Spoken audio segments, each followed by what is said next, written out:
Oh, All wrong. All wrong. so Uh, apparently Big Voice J on Twitter is available, and I've just taken it. well, yeah, you should. It's hard to believe that it's still available. Because it really seems like a common name. Uh, we're live. I don't have any bumpers or anything. I gotta get bumpers. Oh, wait. Oh, it doesn't go there. But so there's not like a special the show started. Would you All right. no, I'm gonna tweet it out though. I guess I can do that. Do my due diligence for my own show. But thank you for coming, Jay. I really do. I'm sorry it's so late, man. Uh, Don't I, worry about it. I, It's Sunday, man. yeah, I fucking stayed up too late playing fucking Fortnite with Will. Is really what it was. And then actually I hadn't slept in like 2 days. You know, meth. No, it's not meth. Classic Will. Yeah, classic. Will and his meth. I'm telling you. Yeah. But so I just ended up sleeping all day. We did the 3 hour. We did the 3 hours of that show.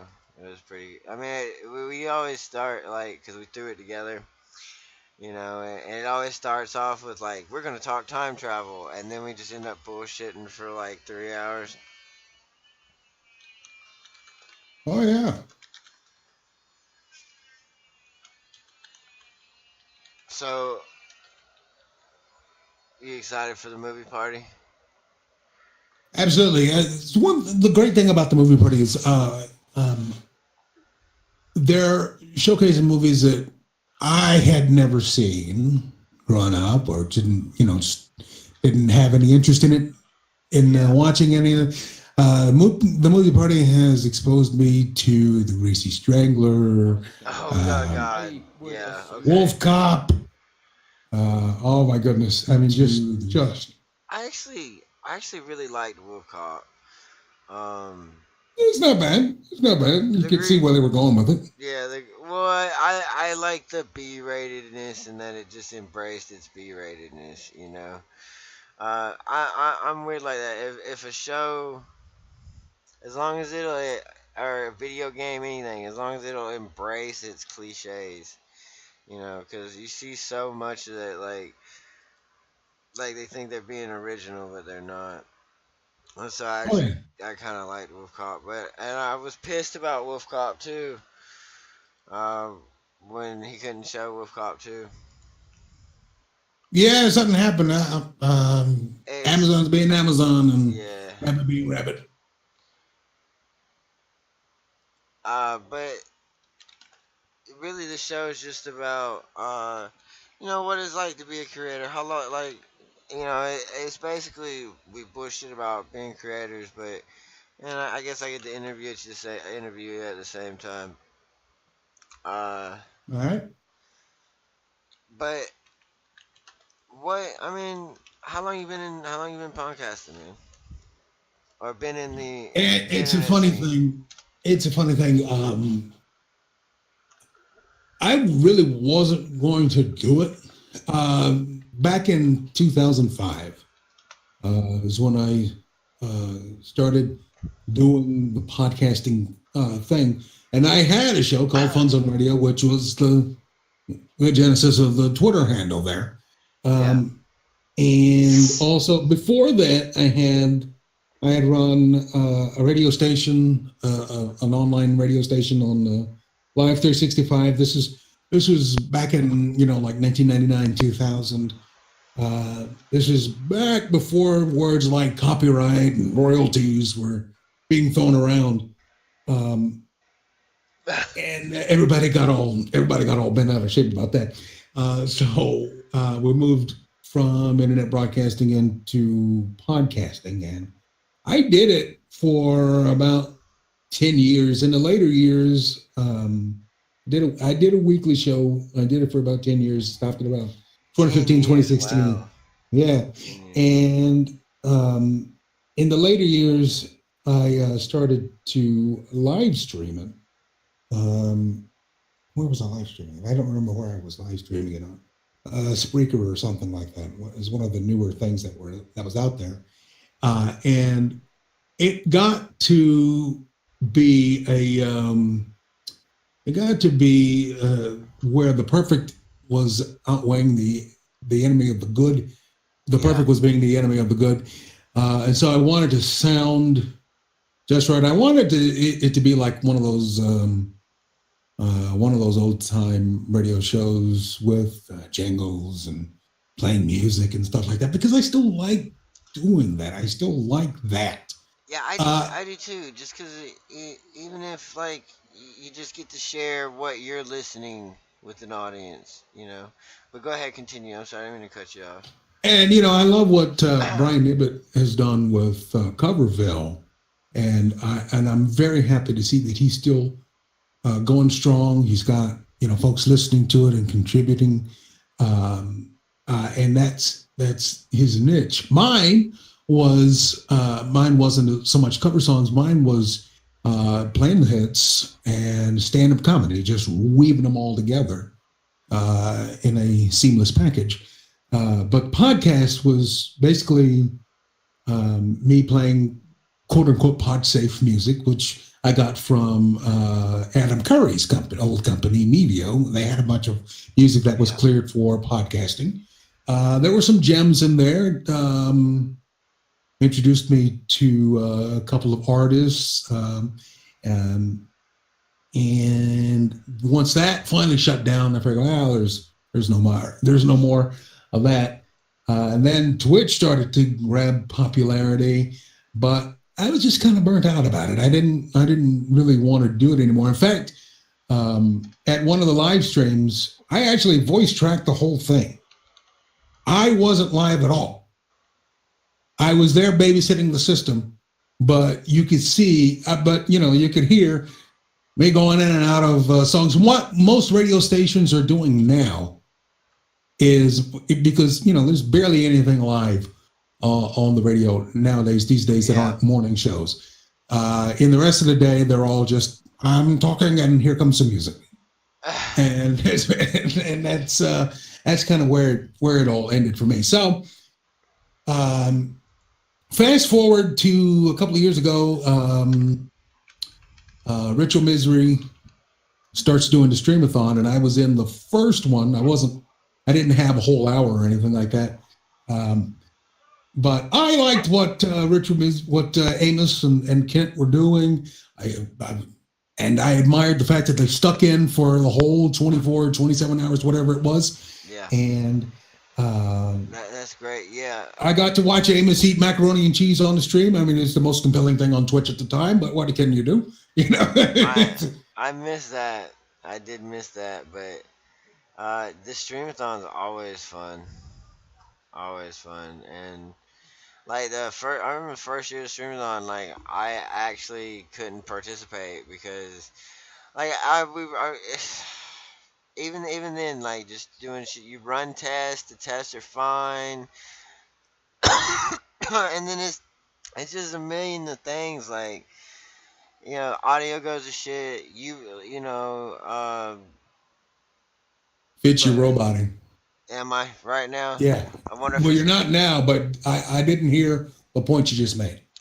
it probably came through on stream. I was like, it just streaming it in general is like just like that roboting. Like you don't know what's gonna happen once you hit go live.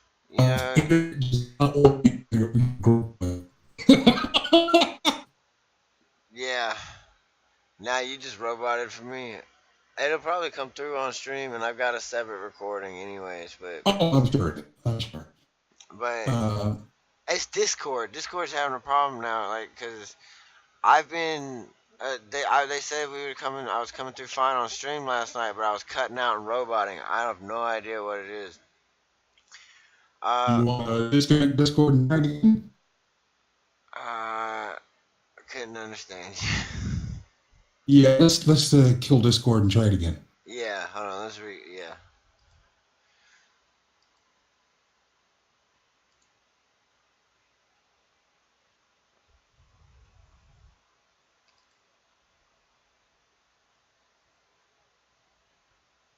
Okay, All right. Yeah. Uh, now you better. all right. Yeah, you are too. So I don't know, but I mean, it's just shit like that. Like you don't know what's gonna happen. That's why you always double record, which I am doing currently. I'm recording on my end here, so too. So All right. Good. 'Cause, I mean, the more recordings you have, the better. You know, because you never know what could happen, and but I mean, and it's learning things like that. I lost my original point, but that just that was basically it. Like, just you never know. Like that's what I've learned is like anything could happen. You know, and then absolutely, but absolutely. 10 years you've been doing this for 10 years. How did you get into the like? Because you can't go anywhere and not hear Big Voice Jay's voice. You know what I'm saying? Like, how did you get into doing that part of it? Like doing voiceovers and all that shit. It took some time to do. Growing up, I hated the sound of my voice. Really? Yeah, I hated it. And recordings, it didn't sound. Apparently, I wasn't hearing what everybody else was hearing because I would give, talks, during worship. People would come back and tell me how good I did, how well I sounded, but I just wasn't hearing it. Um, I got into computers instead of going in straight into radio broadcasting because I felt there was a better future in computers, and it looks like I was right. Computers are still around, Yeah. uh, Oh yeah. and you can build your computer to do just about anything. The machine I'm on, everything I built in here just about anything. The machine, you learn how to do it, and being legally blind and starting to deal with stuff that can smoke was a bit of a consternation point for the rest of the family. But Well, you're legally I blind. want to. Oh yeah, yeah, yeah. Like you can't Oh see yeah. shit. 2200. I've got on a pair of contact lenses. This is Oh, cool. there you This go. is cool. I've got a pair of what's known as piggyback lenses. One is soft and one is hard. The soft one, the hard one rides on top of the soft one just so it gives it a smooth surface because my eyes are cone shaped. I have something known as Oh, okay. keratoconus. And when you put the contact lens, just a hard lens right on the eye, it works until you blink. And when you blink, your eyelid goes over the contour of the eye, and the lens is not part of the contour of the eye, so it just kicks it out. Um, Oh so wow. there, yeah. And the other eye has a combination of the hard and soft in one thing. And I was testing these out. What kind do you use? What kind of contacts do you use? The hard and soft ones are the AccuView Oasis. I like those. I like how they feel on your Yeah, eye. Yeah. I can't sleep in them. You can't sleep in any of these because naturally their oxygen doesn't pass through them, and if you and I know somebody who actually did accidentally fall asleep with her eye in your eye because it's deprived of oxygen, just kind of swells up, and then it makes the lens really hard to get off, and you don't know it until you kind of feel it. It doesn't turn your eye red or anything like that, but it was a real ordeal to fix Well, that. I'm bad about it. I really am, man. Like shit. I don't think I take. No, I need a cigarette, man. Go No. ahead, go ahead. But no, I was talking to my wife. She's my bad. Um, Oh, tell her we said hey. Jay says hey. She says hey. Um, that's her. If you see all that wiggling, that's her laying down right now, I got you. being prego, sleeping. But Uh-huh. when it comes to contacts, like I'm bad about that. I really am. I go through a pair and they're supposed to last you what, a month and a half, Not and for me. Not for me. 2 weeks is the max. well, that's not the like contacts. I'm talking about a box of contacts. It's supposed to last you a month and a half, like because it's 2 weeks at a time. I'm bad about sleeping in them, like I really am, or not taking them out. Period. Like I'll fucking end up dosing my eyes with that shit. It's it's a contact rejuvenator, and then I'll end up because I don't sleep. Period. You know, I have mild insomnia, Uh-huh. so I have my contacts in for like 36 hours, and it's not good because your eyes need the No, oxygen. no. Learning how to do the contacts was the hardest thing I've ever had to do.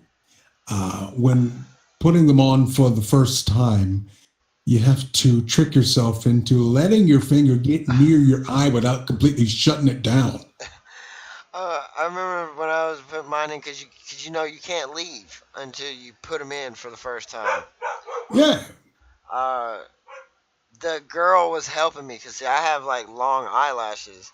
The girl was helping me, like she couldn't like actually help me, but she would take my finger while I'm doing this and just push my finger and tell me to hold my eyelash. That's how I got it in the first time, Yeah. you know. And after that, but I sat there for like 45 fucking minutes trying to get them in contacts in. Now it's not shit. I could do it without a mirror, you know. Yeah, once you build up the muscle memory, because I was taught not to use a tool or a plunger to take them out, but to use your fingers. And it's a good thing because out of the plungers I did buy, I've lost them all, and I've never used them to take them out. Um, Really, yeah, I've never like. I mean, if I wanted to take them out now, because that's usually what I do is like I'll wear contacts for like a week and then I'll just throw them away, you know, fuck, and change them out. I spend. Uh, I don't use the Oasis no more. I liked them. I use some. I can't think of the brand because it's a brand new one, but they're like fucking $40 a box. But I'd rather. I've gotten to the point where I'd rather my eyes be comfortable than like use a shittier $19 contact that works, but then it's not comfortable at all. You know. absolutely. Um. Well, so how Oh, did? well, we kind of got distracted into the whole Yeah. It, voiceover thing. Like I said, growing up, I hated it, and I went into uh, learning how to use computers for recording. I bought the first thing I ever bought because I thought, well, maybe I'll try to do this. Um, and I'm not a huge success. I still have a day job, so uh, at first, I started scouring stuff on eBay, and I'm sitting here next to a Cymatrix 52080 voice processor, which show is the off. first thing I ever bought off of eBay. It was less than $100, and it's still working today. Um, That's cool.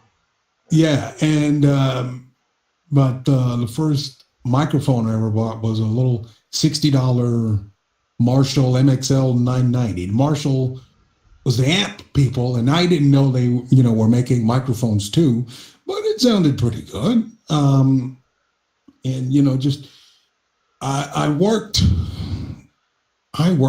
pretty much all the overtime I could get to upgrade and kind of get things to where I thought they should be as far as equipment quality goes. Yeah. And if you talk to a bunch of VO people, they will either tell you that the Neumann, the NEU-MANN TLM 103, it's $1,000 microphone, is like the gold standard, is what Don LaFontaine used in his studio.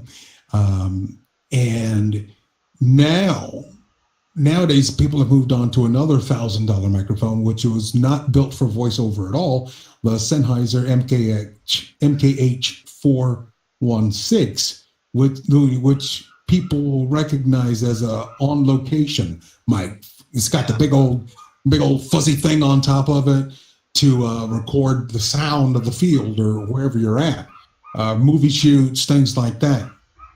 But if they work, if you work it right, you can use it good for TV promo work and all that. But I refuse to spend another grand on it on another microphone. I've got the 103, and I like how it works.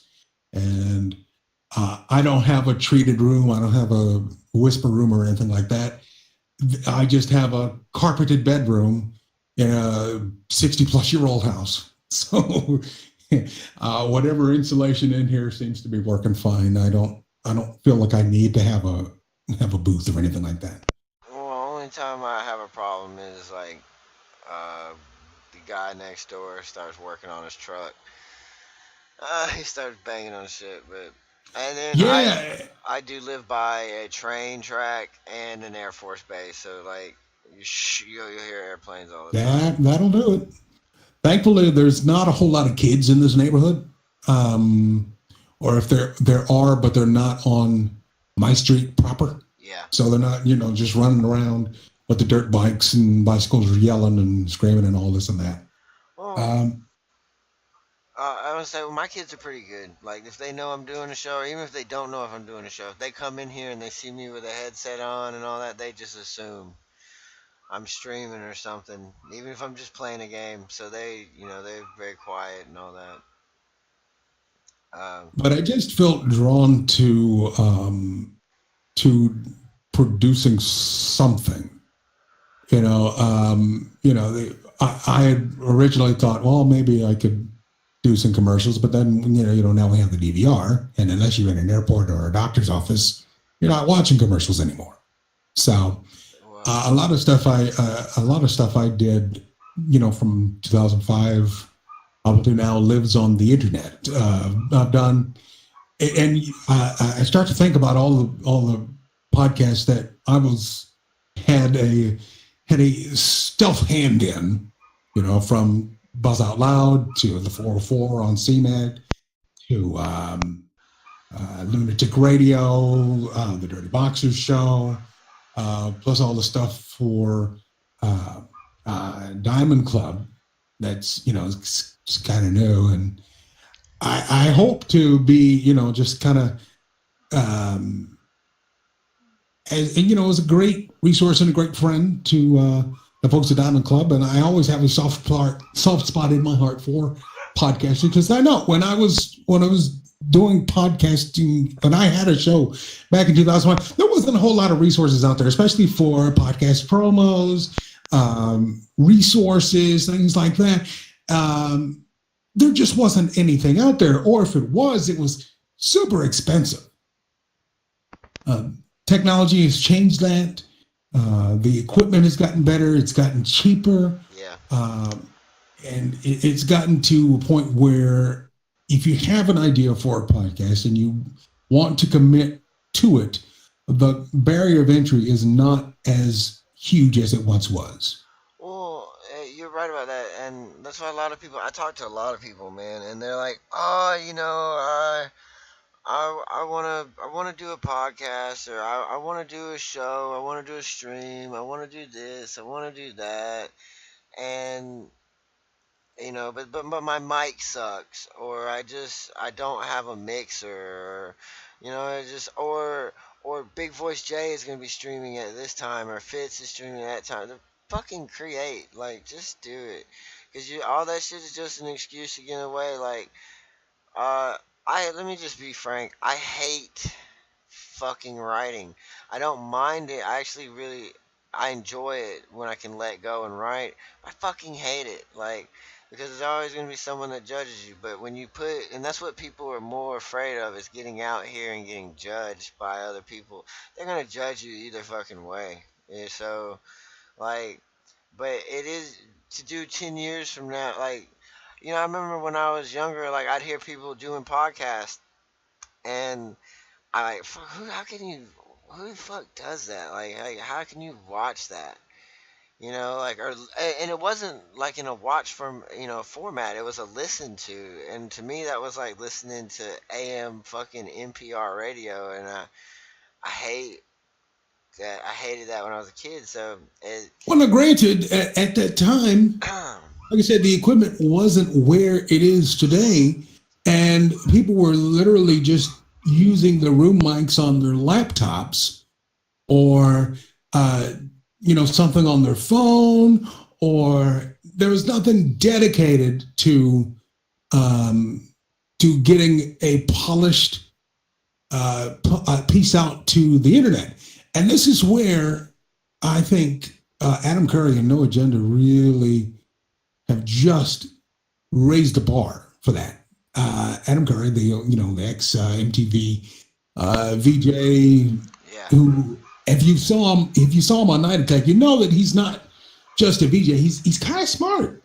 Uh, the one that smoked weed. Even for all the weed he smoked, because he lit up two fat ones on Night Attack, Yeah, I remember and that. he's still rattling off things that you can do with frequencies and sound oscillation. If you've ever listened to the No Agenda podcast, you know that he likes the noise gate. So when you're listening and no one's talking, there's silence there. And to borrow an old radio technique, when you hear silence, you kind of perk up. You kind of just kind of lean in a little bit, and you focus on what's about to happen next. Yeah, It's an old radio trick that's still in use today. I didn't know that. It does make sense, like, because we were always worried about dead air. You know. Exactly.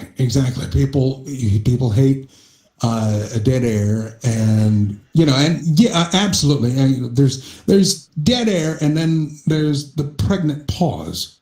Yeah. If used judiciously, like some of the top radio talk show house out there, and I can think of at least two or three that use it properly and use it judiciously. It's not They don't fill the air with ums and well, or insert random curse word here as a verb, you know. Yeah. But if you use it properly, you can, because their goal is to increase what's known as time spent listening. Yeah. So if you're there, you're here longer, then it translates into a better result for them. You don't have that in podcasting. So, and like I said, since the bar to entry is not that, I'm not saying everybody has to adopt a style and stick with it.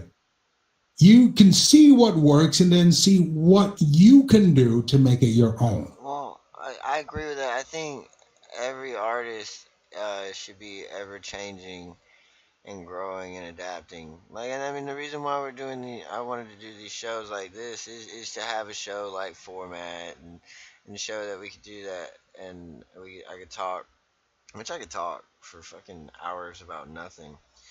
But That's also a good trait. yeah, well, honestly, when I've said this before, when I was a kid, I would get up and do a book report and just shut down. Like, I couldn't talk. I hate and just was nervous the whole time. Um, to do this shit is what's crazy about it, and I mean, I love it, But see, people, they take, and yeah, I'm always gonna be funny and shit and make stupid jokes, but people expect me, like, to always be on that Fitz mode because they see it in game night, or they hear it when I call into the hype train or something, and that's hard to do that.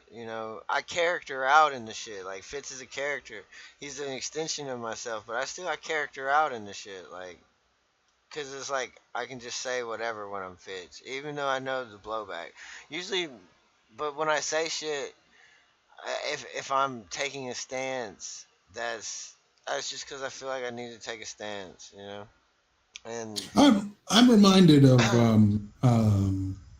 drama class back in high school, where you were taught to speak as if you didn't have a microphone, hmm where you had to project to the back of the theater, no matter what size theater you were, but not shouting, but Yeah. emoting, really speaking with presence. And it doesn't hurt to kind of have an idea and a roadmap as to where you're going. And there's no shame in just writing stuff down, having it at the ready, um, having it at the ready for when you do speak it. You can just rattle it off because you know what you're going to say. You wrote it down, Yeah. and that way it doesn't sound like you're reading it cold, and you can rattle it off, and it sounds natural, even though it's like a cue card right in front of you. Yeah, and I get that too. So that sometimes I struggle with shit like that because I feel like I don't know, man. I never want to be cliche and not genuine. But like with this whole Brad Wodo thing, man, I've been re-recording the audio, and that shit's hard because like sitting down here, if we were doing an interview right now, we'd be sitting down just like this. And I do have the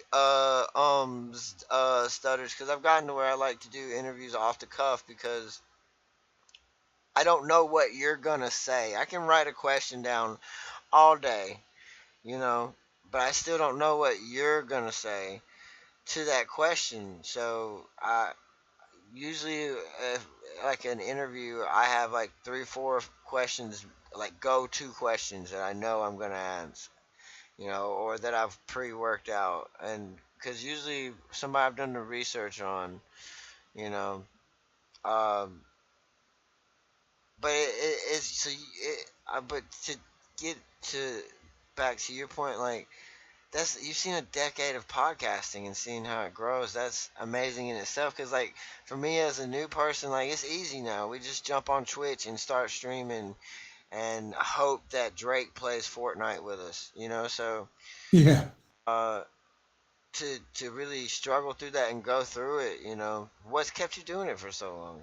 You know, because Just the if I think there's something here. If I didn't think there was something here, I'd have sold off all this equipment a long time ago and just shut off my computer. I just feel like there's something there, and you can have moments and moments of realness and good good good ability to build a community. I take it back to what Curly had said during one of the DKG post shows. I mean, it's like whenever he talks to someone and they said, "Oh, well, I was going to stream, but I noticed you were streaming during this time, so I didn't do it." And he's like, "No, don't do that. Go fucking do it, yeah. Go stream." It's and if the stream is being saved, which I believe the default position is on, it's always going to be there. Yeah. The internet is permanent. Some people don't realize that when they're putting stuff out there, but the internet is permanent, either on Twitch or on YouTube, yeah, or whatever. And if they're not, if it's not being, well, let's say if it's on Twitch for a certain amount of time, I think it's 12, 14 days, they'll keep it. Somebody's already archived it somewhere. Yeah. No, you're right, and like, well, also on that, like, people, so like that's where I'm getting to this point where like people are always so worried about this self-image, like, oh my god, I'm so great, I just, Jay, I love you being on the show, you're so great, thank you for coming, oh my god, like, so fabulous, and thank you all for subscribing, thank you for hitting the host button, oh my god, and it's this, and like they would never say anything wrong, because if they did that, that would so like, oh my god, I could just never do that. And it pisses me off because as soon as the camera turns off, they change into, some of them are still cool people, and then some of them are complete dicks. Like the way I am is the way I am. I don't just turn this shit off, take the headphones off, and instantly go out there and be a racist. I should though. No, I'm just playing. That was a great article about what is being required of streamers to quote unquote make it. And it's a high bar. I mean, just for affiliation, Twitch wants you to be quote unquote regular streamer, meaning you have to do it at least for some time a day. And, for us working stuff, that might not be feasible. If you've been staring at a computer, having someone yell at you, or you yelling at somebody for most of the day, the last thing you want to do is get on the internet and take a few swings at somebody. You know what I mean? Well, actually, that's like for me, that's like I don't know, man, because I get it all the time. Like,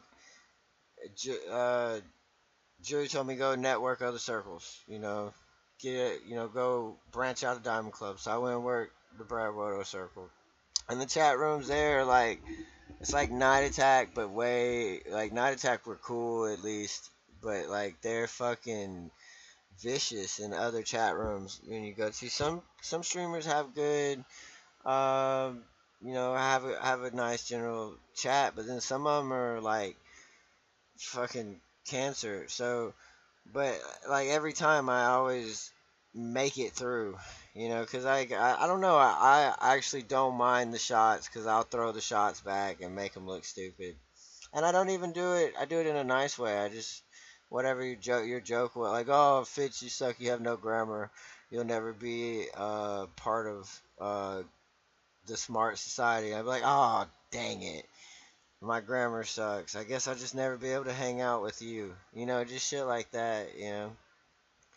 And and I mean that's how I've networked with so many streamers is going into their chats and talking to them and and getting to know them and shit. Uh, it's hard. And like having a community is hard and people that count on you and shit. Like my biggest problem is like there's so many of you guys streaming, doing shit like, and there's only one me. I can't be everywhere.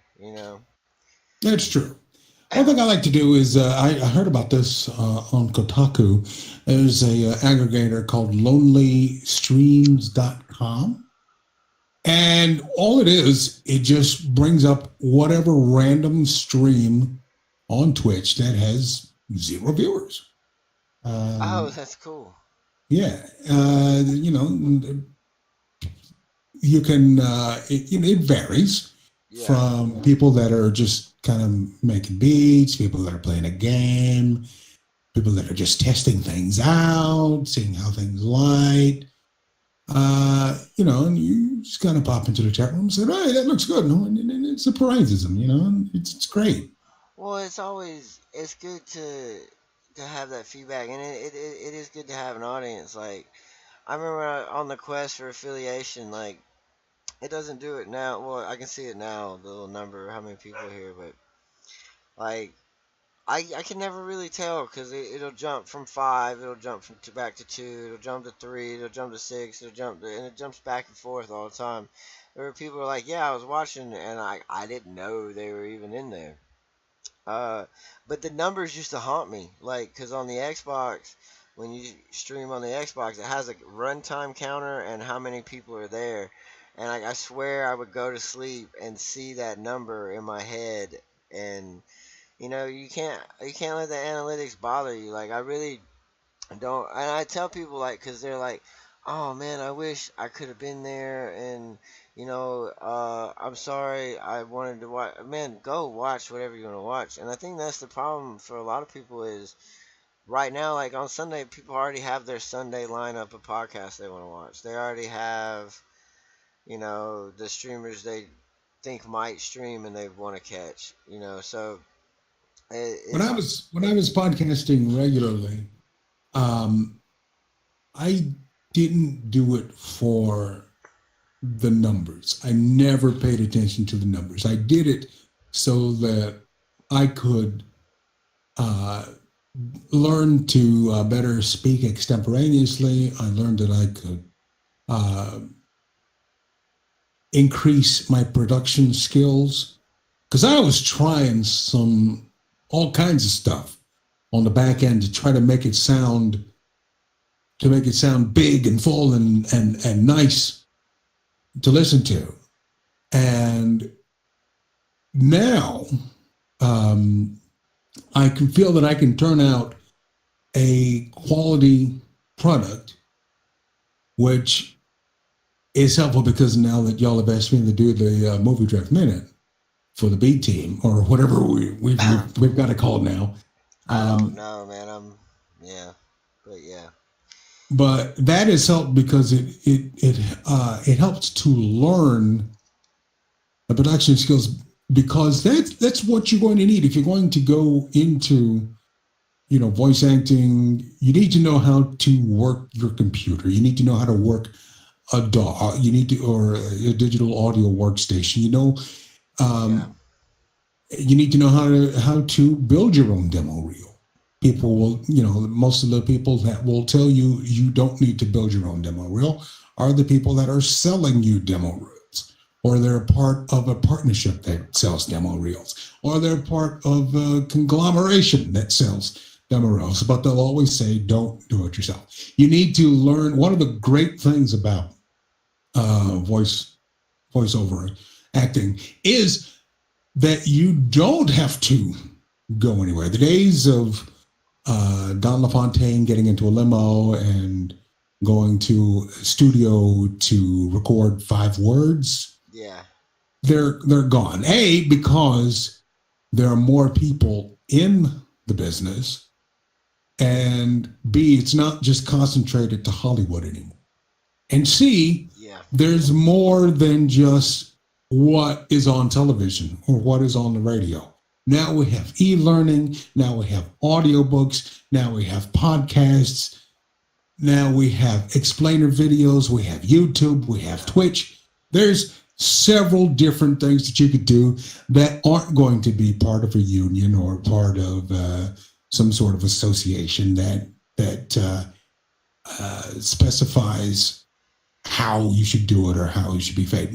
How you should be paid. Now, granted, the pay has gone down quite a bit, but that's to be expected. I mean, technology has touched every facet of professional life, and some to say you're not going to be affected by it is being naive.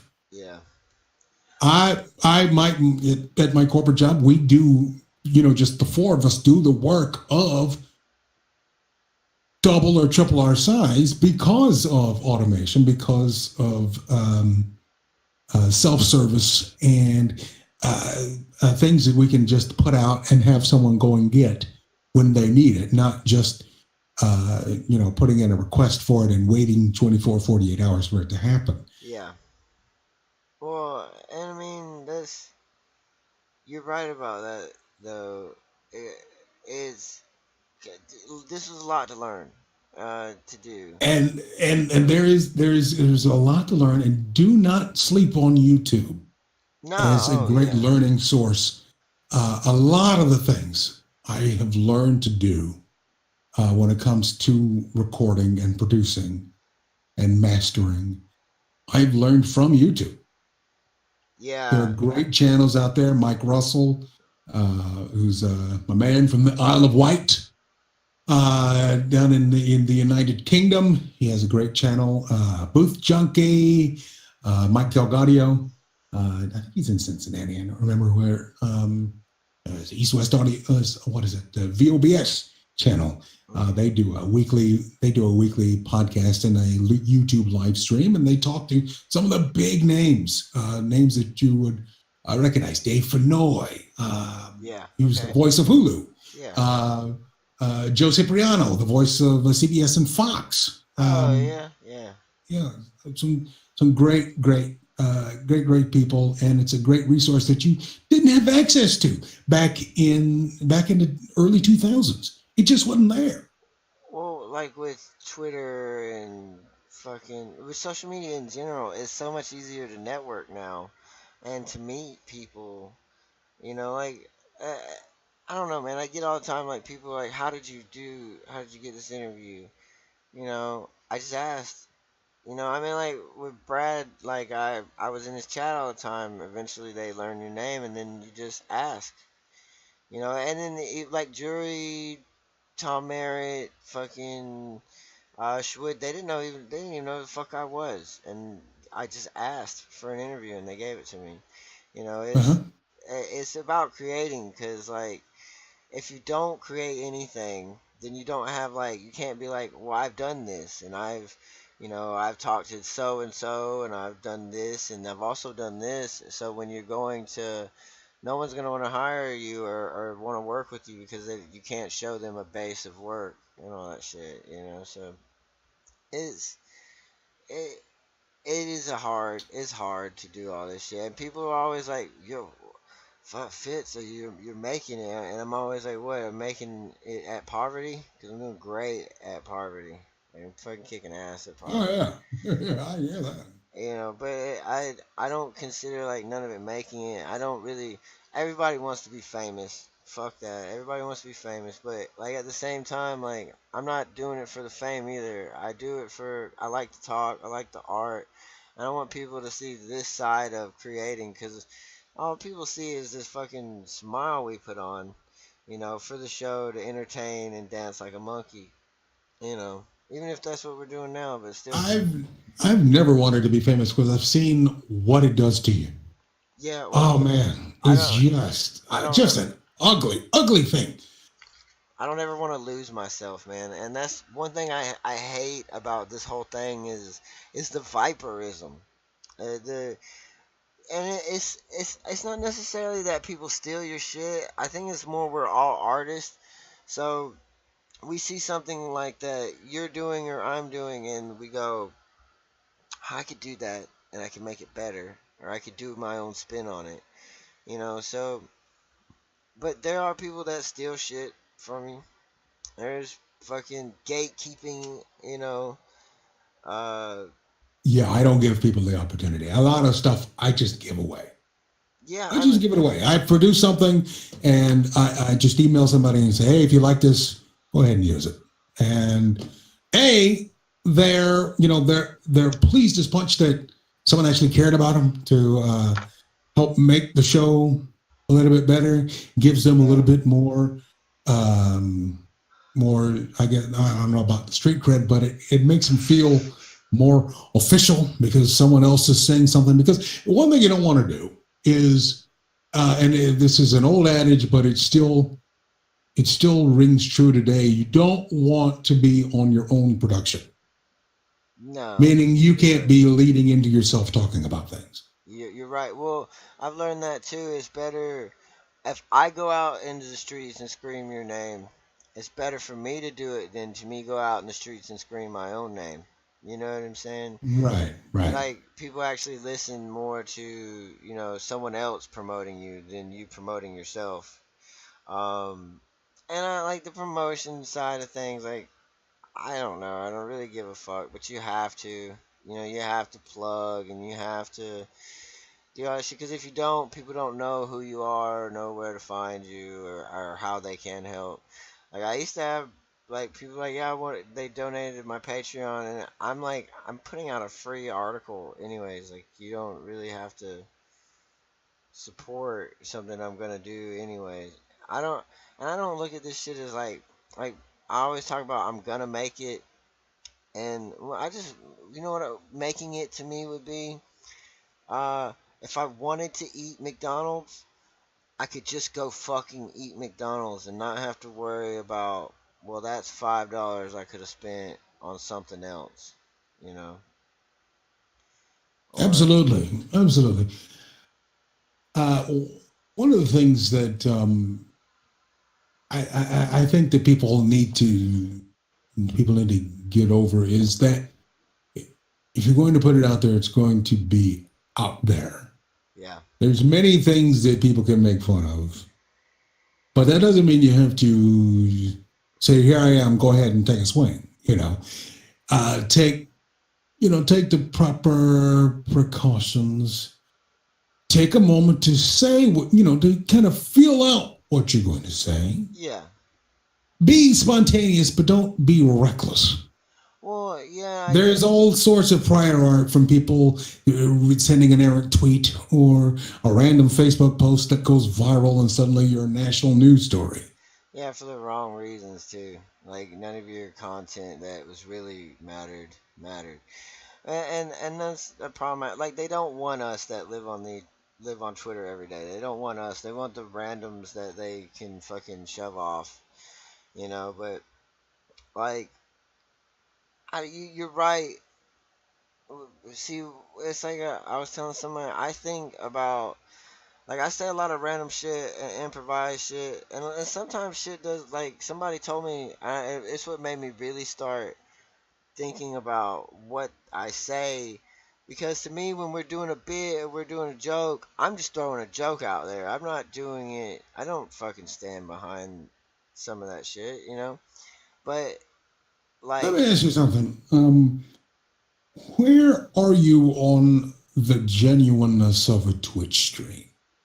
the genuine. What do you mean, like, I want to know, how is your radar? Can you feel where a Twitch stream is? Well, not just a Twitch stream, any stream out there. Can you sense where this is as genuine as it could be, or this is a front?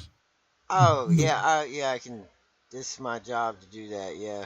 I can tell when people are actually, like, the camera comes on and then that whole personality comes on, which I can't blame people because I do it too. But like that's when we're doing like comedy shit. You know, I turn up to 11. But yeah, there are people. There are shows where you can tell like they're forcing it to be funny, and uh, that's why I mentioned in Brad's article like uh, he doesn't have to fucking stream. Like he really doesn't, because he makes so much money already editing for PewDiePie. Even though the whole meme is PewDiePie doesn't pay them. So, like that being said, he comes on and he does it just to fucking do it. And people subscribe to him, and he'll be like, "Keep your fucking money, go get a job." Or he'll be like, that's where I got peasant and shit from, because he'd be like these fucking peasants and shit. And he doesn't mean it. It's just a bit, but at the same time, it is that way. Like, he doesn't have to stream, so he doesn't care, as opposed to the people that are like, oh my god, you just hit the host button? You're such a saint. Oh my god. And that's the shit, like, and I get people doing it. And if you were to hit the host button for me, thank you so much. Thank you for doing it. Thank you for subscribing. Thank you for doing that. But, like, I don't know. There's a lot of shit. This, I sort of give that to the low number streamers versus the high number front page streamers. I don't really gravitate towards the high number the high number Twitch streamers. I don't see what's going on the front page and just kind of hang out there. I kind of see what else is happening. I just found out that the Buzzer TV channel is just streaming old game shows. I love old game shows. I'm a set junkie. Nowadays it's just Klieg lights and monitors, but back then you have to actually have some carpentry skills to build stuff and put carpet on it, uh, and it just feels good to me to watch that. And that has a couple hundred viewers. It's not burning up the Twitch front page, 100 but views. it does have it does have a lively chat room. It's narrowcasting to. It's a good example of narrowcasting because you're not going to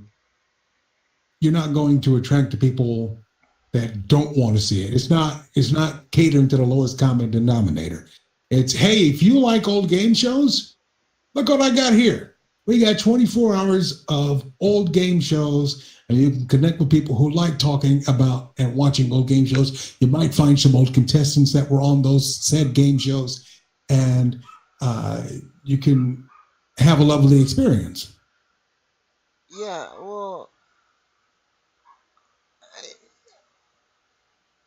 I forgot what I was gonna say. The main thing I wanted to say, did you know they brought back Double Dare? Absolutely. And guess who they got? They Uh, got a YouTube star. I thought it was Um, the original host. the original host, Mark Summers, Yeah, is Mark now Summers. in the Harvey position. He's sort of the his official title is the mayor of Double Dare, Oh, and he's okay. also an executive producer, so he gets a piece of it. He owned the show. He didn't own the whole thing. He owned a piece of it. Yeah. So and it's interesting how that came about. Once Nickelodeon got to be that age that it is. I think it's like 20, 25 years now. Um, he started to look at some of the stuff that they did back in the 90s, and they started running a block of programming called the 90s or All That.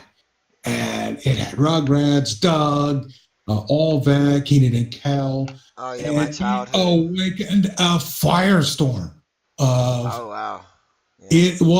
I mean, it is the most viral you could possibly get because people, the people who grew up with Nickelodeon loved Nickelodeon in the back of their brains, and it's just reminded them, hey, I love this. And Mark just sent out a random email to, some of the executives of Nick who were still there. He's like, well, am I going to expect a call pretty soon? And sure enough, they did. Now, there's a stark difference in the production because I've seen a couple of them. It's a huge studio. It's at the CBS studios out in Hollywood. The original run was at the public television station WHYY in Philadelphia, um, and if you read the article, just do a search for "It Smelled Like Death," the oral history of the Double Dare obstacle course. It's a fascinating read. The Mark Summers, Robert Mariella, um, Michael Klinghoffer, some of the principals of the show were interviewed for that article, and it tells you, pretty much everything that you wouldn't hear in a Hollywood fluff piece about it, and you just see how much they learned and were able to take it into this new iteration of Double Dare as to what not to do. They're in like a TV/movie studio now, so it's huge. They've got the facilities to do it. And back in the day, they didn't. It was in a TV studio, but it wasn't. Um, but it was a public television TV studio, so the budget wasn't there, Yeah. and so they had to improvise wherever they could, Well, and not that they're not, and they look back on it and it's like, wow, these are great times, and then they look at the tour component because Double Dare went on the road, and there are some great anecdotes about um, going from, hey, this is great, we're doing this, we're out there meeting the fans, to, oh, good God, we got to do another tour, So, yeah. um, just another one is the oral history of Nickelodeon. You can see basically where, just the lack of something is what really spurs innovation. And Yeah. this is another impediment for going back to podcasting. Well, I don't have a good enough computer, or I don't have a good enough Yeah. sound room. I don't know how to do this, or I don't know how to use or a specific program, or I don't want to spend this much money to uh, to do this. The lack of something should be the perfect catalyst to get something done because it forces you to think, well, I can't just, the shortest point from point A to point B is I'll just pay somebody to do it. Yeah. A, if you don't want to expend the funds, or B, you don't have the funds to use, you have to go about it a different way. I really have no sympathy for the people. And this is not, I'm not throwing shots at anybody. If you don't want to create, don't create. If you feel that you need a mic, that's awesome. Whatever. I started doing all this shit with a Samsung S5 and a headset Exoforce headset from it was a Turtle Beach Exoforce headset for an Xbox. So like to here now with my camera still shitty and you just add on as you go and it's really getting out here and learning to talk like how I'm talking and how you're talking because I've not like on game night when we did game night it's an open forum for everybody to talk and everybody to join the Discord but you would still get like people that would join but they don't say anything or just like in a chat room you see uh you can go in any chat room that's got over like 300 even 100 viewers, 10 of them are talking, maybe 15, because they're so scared to be attacked on the shit they say in a chat room. And it's, I understand that. And yeah, it is the internet, and the internet has no filter. none. And that can come across, and you don't really know how to read emotions into text. There's still no way to do that. So when you get into a chat room and you say, "Oh, what about this and this and this," and you just get inundated. Well, we already talked about that. Keep up, or Yeah, good Lord, what are you? Is this your first day on the internet? Yeah, I get it. yeah. I get it. Yeah, well, that So I is. don't do that anymore. Yeah. I mean? Well, I mean, I just, I get being funny. Okay, I don't think we should be able to say vile shit. And like I'm No, just, you should be able to say vile stuff. I mean, this yeah, look, the internet is not America.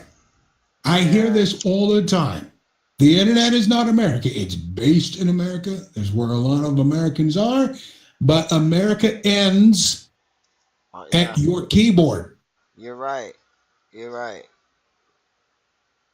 You're I mean, exactly right. I mean, I only go on Facebook but once a quarter.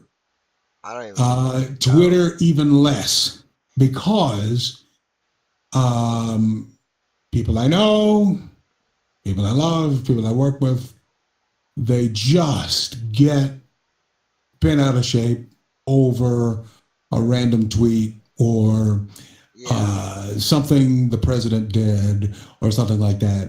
And I look at it like this: dude is 70 years old. Fitz, what 70-year-old man or woman do you know that actually really, really is bent out of shape about what you think of them? That'd be none. Yeah. You know what I mean? Yeah. So he's going to do what he's going to do. I'm going to do what I'm going to do. I'm going to control what I can control. And just, I don't let it just ruin my day. And I what happened. So he's there now. I'm a bit of a homer. I like to stay. I like to stay apolitical, politically neutral, because it. I don't have the rose-colored glasses or the red hat that either side likes to put on and view everything through. well, That said, I'm not a watcher of one channel or another channel. I like to yeah. bring it all in. Maybe go for a little Well, Sky News, maybe a little RT, maybe a little of the BBC. What Scoon, just to see what happens. Uh, and it's just not to just to confuse the issue. It's just well, where people and I love Jeff Kanata, but I don't follow him anymore. I really. don't because and I tried to give him a chance, but it's What? like I said, I don't. I still follow him. I just don't check into what he's doing Yeah. because you can be a one trick pony and say, oh, this is the worst thing in the world. Fine. Did you wake up today? Are you Yeah. on the planet? Yeah. Are you You're standing right. up? You got all your fingers, your toes, your teeth. You're right. It's a good day. Go You're do right. something. Get off of Twitter. Get off of Facebook. Get off of these other places to just to demonstrate your hate of whoever is in charge. Because they're still going to be in charge. Oh yeah, yeah. Well, see, that's my point too. Is like we're so focused on a nation on like what is Trump gonna tweet next, what is going on, which we should be. And I actually like that you go to multiple sources of media because that's what people don't do is they stick to one source of media. You know? Facebook is their media, Yeah, or exactly. Yeah, Stephen Colbert is their source of media, or yeah. John Oliver is their source of media, which is not something you should ever do. Colbert is just fucking biased in his opinions. Sometimes the shit he says is smart, but most of the time he's just biased in his opinions. It's a funny thing. It's a funny thing. Jimmy Fallon used to be the holdout, the standout. Um, Whereas Kimmel and Samantha Bay and uh, um, what's his face, the CBS Late Show, once they went all Oh, in on Trump, to me, they became one trick ponies. yeah. And I mean, how many times it used to be that, and I'm old enough to remember the Tonight Show and the old Joan Rivers show. Not so old that I remember Mike Douglas or anything like that, but Yeah.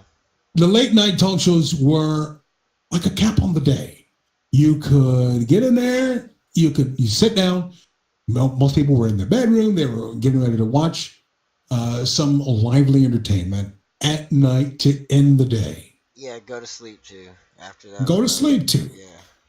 I, what this is doing now is just becoming a late night echo chamber to what people were watching, what people were thinking, and whoever talk show host X gets on television and says, "What you're thinking is absolutely correct," and here's some jokes about it, and here's a picture of a monkey with a pancake on his head. Well, yeah. And for the longest time, Jimmy Fallon didn't do that. Jimmy Fallon wanted to keep things light. He didn't do a lot of political things, and now, for some reason, he was getting heat for his 2016 or 2015 interview he did with Trump, where he tousled his hair, and he went on Twitter and I remember apologized for it, that. which I don't think he should have done. I would have never apologized for it. Anyways, it was funny as fuck. Yeah, it was funny. I mean, he always talked about his hair. Yeah. And Jimmy wasn't the first person to do it. He actually had at one of his rallies somebody get on stage, much to the chagrin of his security detail. But they got on stage, they ran their fingers through his hair, confirmed that it was real, and went about their day. They weren't on Twitter apologizing for it or anything. Well, I think apologizing for it, like the whole Millie Bobby Brown thing, like once you acknowledge the situation or even apologizing for it, then you have to answer a whole other slew of questions, and then it holds you accountable for your, or not that you shouldn't be held accountable for your actions, but it makes you, it shows that you thought what you did was wrong when it at the time you might not have thought it was wrong. I mean, I thought it was funny. I didn't see anything wrong with it. The internet has created a lot of bullies. It It is is. the distance between you and the person you're targeting, and you just feel all big and bad because you can't see them. You can't. You're not a local to them, and you just go on and start firing away your 140 characters of hate, and then hit send, and then you go about your day. But you just wreck theirs. Yeah, I used to be that guy on Twitter where like, yeah, right now, blah blah blah blah blah, feminism, blah blah blah blah blah. And not like this. My feminism quotes are like, just because I'm a man doesn't mean I'm fucking chauvinistic. And I don't, shit like that. You see, and the problem with all this is like, okay, I'm very free thinking, uh, but that doesn't make me a liberal. But people like some of the views and ideals I have. People go, "Oh, he's a liberal." No, I don't identify with anything. I don't identify with right or left wing. I just have certain shit I feel vehement about. The I'm not gonna get into pro life, pro choice, but I mean, I'm Catholic if that answers how I feel about it. But like, if you decide to go do that, it's your fucking life. Go do it. I can't make you not do it. You know what I'm saying? And I think that's where we have this social justice warriors that want to be like, uh, I called you the N word, and instead of like, and me and you laughed about it. It was cool with me and you. But then there's this random person that's like, you can't do that, which I can't. But The worst four words in the English language strung together is "I'm mad for you." No, you don't. You don't get to be mad for me. If I've had something happen and it rolls off because I'm a no hassle guy, I'm just here to to have some fun. I know of everybody here. I consider everybody a friend. Friends are going to have language between each other. yeah, They're going to do that. I mean, it's just going to happen, and we all have to deal with it.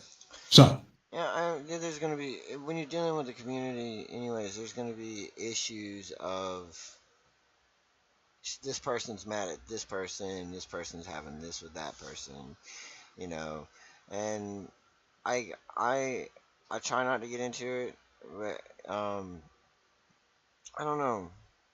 But I it's don't get into it. I never got into it because I'm never usually around if there's drama yeah. or if I've caused it. I've exited the room. Uh, uh, but I try not to get bogged down into it. Not that I don't care because I do, but I maybe either someone just didn't think to tell me about it, or I'm stumbling Well, into something that I don't know about. That's on me. I just didn't know about it. what was it? It was a philosopher that said it, and I can't think of his name right now. There's more truth in what people say. This is paraphrasing, and what they say subconsciously, or in jest. It's in jest, is what he says, and then that's true. Like, I mean, you can see the passive aggressiveness people use to say shit to you, or in a chat, and it's about you. Like, people, like, we're fucking wolves. We will eat you alive, and if you can't take it, you can't take it, and we're a rare breed. And, like, somebody was talking about it being like an elitist kind of thing. It's not an elitist, because we'll treat you good if you're just some regular person, but, like, I don't know, I it's don't to even me. think it's. I don't even think it's that. It's more of you've heard of environments that people are raising on each other, making fun of your walk, your stance, how you Yeah, talk.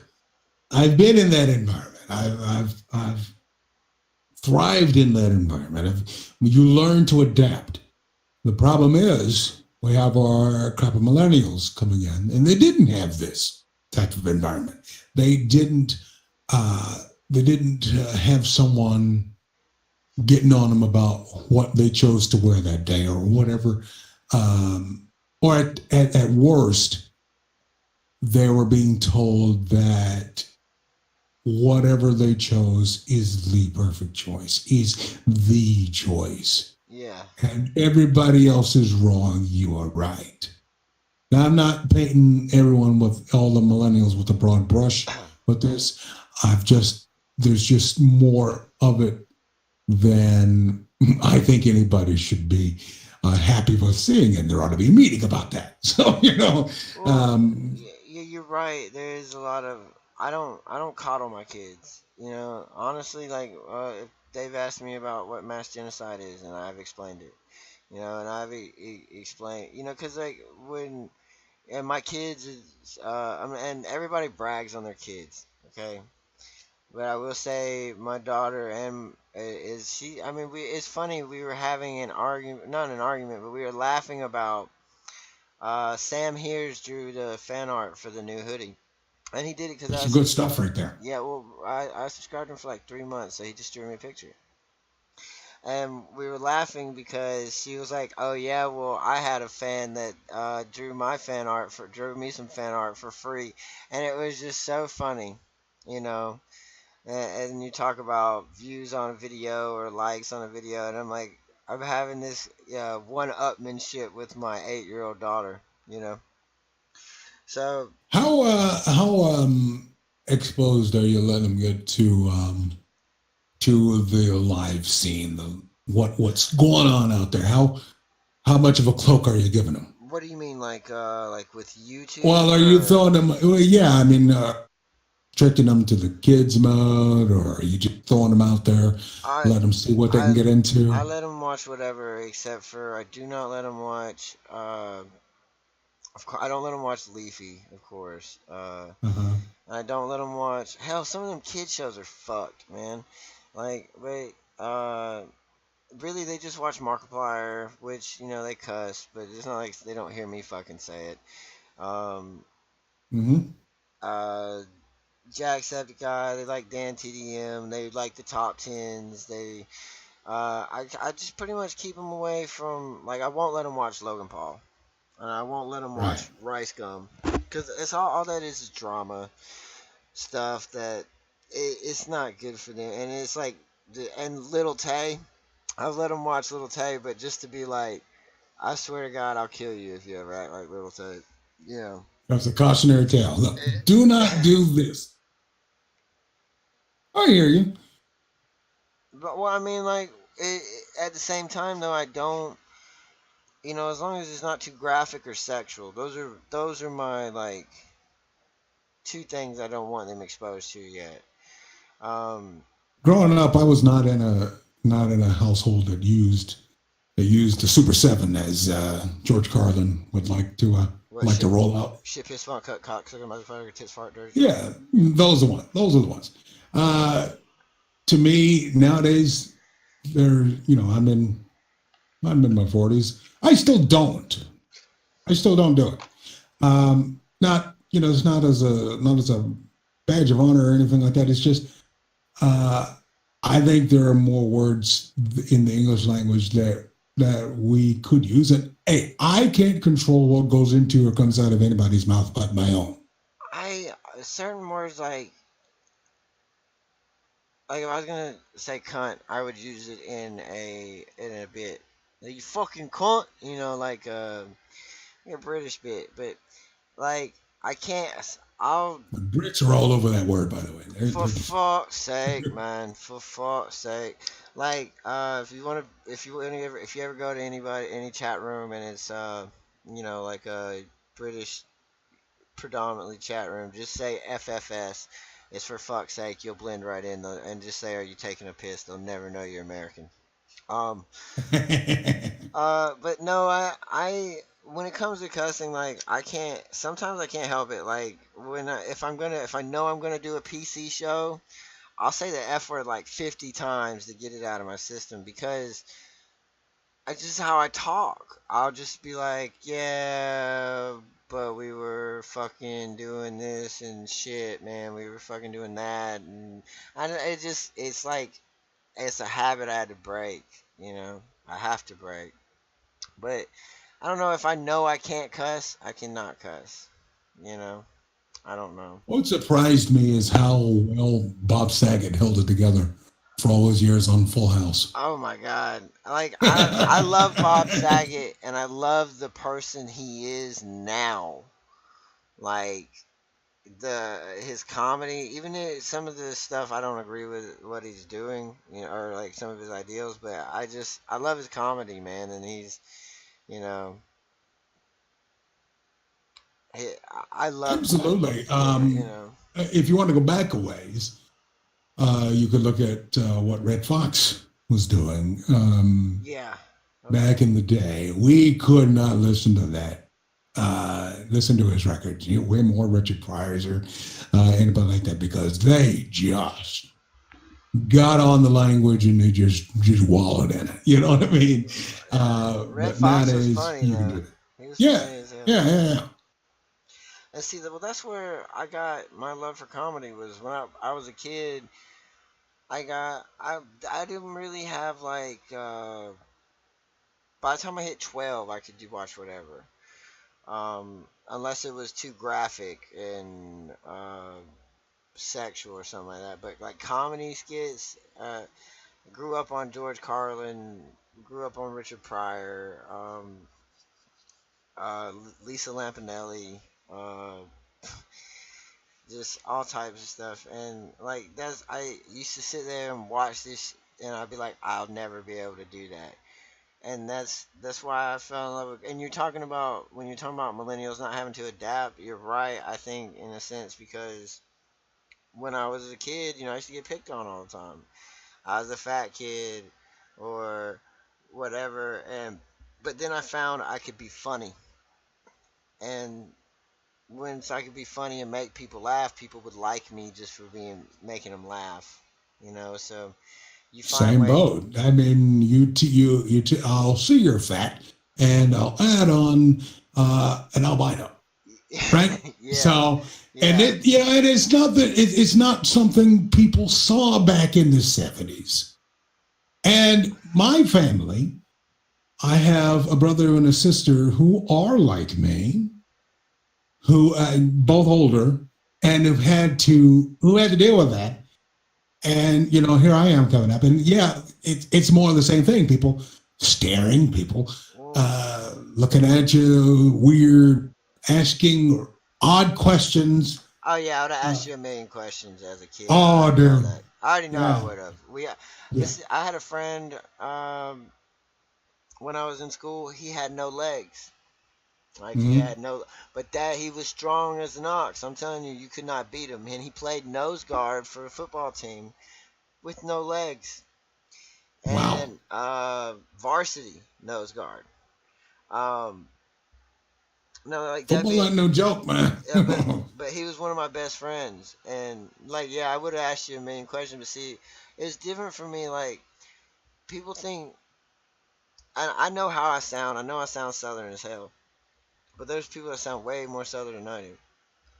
And but people think automatically because I'm southern, I'm from Georgia, I'm Catholic, that I hate everybody and am racist. And he was one of my best friends. I did ask him a million questions like how did you lose your legs, which he never gave me a straight answer. To this day, he's never given me a straight answer. He actually plays varsity or not varsity, pro wheelchair basketball in the UK. So, but I Very cool. mean, it like people do they. It's just because you stand out and like I don't know. I wouldn't have stared at you, but I would have asked you a million stupid fucking questions. Like, well, I mean, I don't need to ask any questions. I understand what albino is and its genetics and this long. It's a thing that happened, and you Yeah, know what? You can see genetics in full view when you have. I had a big family, 6 kids in our family, three with it, three without it. wow. Yeah, wow. And that's usually the response for that a lot of people get when you see us all in one group. And it's you have to learn to adapt to it. They're staring at you anyway. You might as well give them I something to stare at, give them something to laugh at, give them something to kind of break the ice.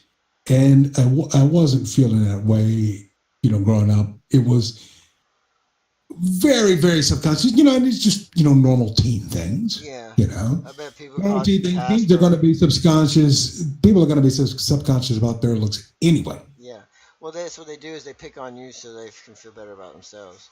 Exactly. You tear And someone else down to serve as your foundation for your own self confidence. yeah, I mean, I don't know. I guess I was just lucky enough to be uh, raised in a city where, like, I mean, I don't know. There's all types of people here because we're Air Force Base. I actually remember in elementary school, I don't know the fucking correct term to call him. He was a Mhm. dwarf, I guess. But for it was like fourth grade. He looked just fucking like a baby mini me. Uh-huh. So I mean, but me and him were cool. So I called him. I was like, "Hey, what's up, my baby mini me?" Yeah. And you Yeah, yeah, just yeah. you build rapport like that. But I know I'm pretty sure you got a bunch of powders, Actually, casters. You no. didn't get a powder? God, Didn't get about and it was right after that would have been my the movie go-to. came out. I know that would have been your go-to, but That would have been my it's not. go-to. I didn't get a lot of powder. Got a bunch of chemo patients. A lot of stuff was said after I passed by, so Yeah, I didn't really hear as much of it. they're, So they're not brave enough to say it to your face. That's all no, that shit they is. weren't. No, they weren't. But I kind of had the feeling you would. Yeah, because But I don't bust don't. it out now. I don't look because I see you as a person. I don't see you as a color or anything. Like I say it to be funny, and I don't have any hate towards it. I love you as a person. You know what I'm saying? Like But of course. if I saw you in real life, like I will say one time I had a manager, and I just because I always saw him in a hat. He always wore a hat, and the one time we were at a funeral. I was fucked up. This was the first funeral I ever made an entire like 50 people laugh at. So it's fucked up Oh. to make people laugh at a funeral though. I've done it 3 times though, but um, he didn't have his hat on, and he's completely bald from like here. I guess Gallagher bald, like how they have. Oh boy. Yeah. So to me, with the hat on, he always looked like he had hair because he had hair in the back. And to see him without hair, I was like, "Is that? It can't be. It. Oh, that's Phil." And like that's the only time I can ever really say like I was staring because like I just couldn't tell if it was really him or not because I didn't know he was bald. I don't have a problem with anybody bald, but it's like if you're bald, don't surprise me with it. You know what I'm saying? But people do, man. When I was a kid, I used to get called Mexican bastard all the time because in the summertime, uh, right now I'm an introvert because we have to podcast, so we're inside all the time. But if I go out in the sun for 2 days, I look tan as hell. And I used to be the fat kid. I used to be all that shit. So like, it does cause psychological problems because you're always like, even now, I'm fucking fat as hell. And but I don't know, man. Like, Summers were never good to me. Summers were never good to me because we would go out. We'd go out summer camp. do you Years and sunburn years real ago. bad? Do you sunburn? Oh, so easily, Oh very, very man. easily. I mean, I get sunburned in the shade, boy. Because I would have I would have sunburn. What is it? Sunblock so powerful, you open up the cap and it's nighttime. So just trying to protect myself from the sun. But we were on a road trip, Oh, and that's the I worst like in a car. absolutely. I wasn't thinking about it at the time, and as us country folk like to do, we'll have an arm out of the window, and we're just rolling down 65, Look, no. not caring about it. And when I get to the hotel room, and my arm is just cooked, boy. It is just burnt, Look, and that's the only part of me that was burnt. that. So when I got to put on a shirt with this on with this on it, and so I just look ridiculous, absolutely ridiculous. Oh, I just have to forget you said that. That's all I have to do. Hold on. Because it wasn't the fact that you said you had your arm out and you got sunburned. That sucks. I just pictured you like a southern ass redneck albino riding around with his arm out, fucking baking Telling in you, the boy, sun, telling you, just riding by. Oh, just rolling, not even caring about anything, just vacation time, fucking and just gun rack in the back. heading Goddamn. down to Bama, boy, heading down to Bama. Oh god. Okay, that's the funniest shit. Nothing's gonna top that the rest of the fucking day. Oh fuck. End it now. That's done. We're done. Is fucking, but no, man, it doesn't suck, Like I know you get shit like that all the time. It doesn't suck. It's just who you are. It's just, you whatever. It's life experiences that make us who we are. And like I think the petty people are the ones that can't see past that. Like I will honestly say, even though we're creators, we're kind of beggars anyways. We go to patreon.com/fitship29. That's my cardboard sign I hold up. But fucking I shit like that. I think you choose to be homeless, or you choose to do shit like that. Like it's not something that defines you, and something to overcome. Like, because with your condition, uh, which I hate to even call it a condition, but that's what I wouldn't even call it a condition. It's just there. It's yeah, just, I'm here. yeah. What you gonna do about it? Now I've seen people now. I don't go on these. What do you call it? Support groups for people with albinism, because it's just There's support groups, really? there are. Yeah, I didn't know about it, and I saw it and I said, "Well, I'm not doing any of that because," and this is real. Somebody got on one of these message boards and said that they couldn't get a lap dance in the champagne room because they were an albino. I thought, really? Look, I don't give You a sure it fuck. wasn't the sweatpants and the flaming lips T-shirt you had on? Are you sure it was because of your skin color? Really, boy? Come on. I don't. Yeah, I don't look. How I put it is, when hypothetically I used to maybe sell weed, as like every teen does, and I Allegedly, reportedly. allegedly, reportedly, hypothetically, If you believe the mainstream media. if this was, yeah. So I had somebody tell me, because I used to hang out with a bunch of homosexual people. Will be politically correct. Is that politically correct? Whatever. And lesbian people, and they were like, "Why? You're so cool. You don't even care about who we are." And I was like, "Your money spends too." You know what I'm saying? I don't. It don't matter where it comes from. Your money spends too. And I'm not saying like I really. That's not the like was the defining point. I just didn't care. Like I said, I see them as people, but fucking like that's the As whole. many people, that reminds me of something great that I never met Michael a stripper Jordan. that didn't like money. Yeah, it reminds me of something great that Michael said, because at one time he was being interviewed, and people were asked the interviewer was asking about his political affiliation, and he wouldn't say. And they asked him why, and he says, "Well, Republicans buy sneakers too. If you're going out there, you want to get all the money. Don't leave anything on the table. Get it all. Get it out Yeah, there."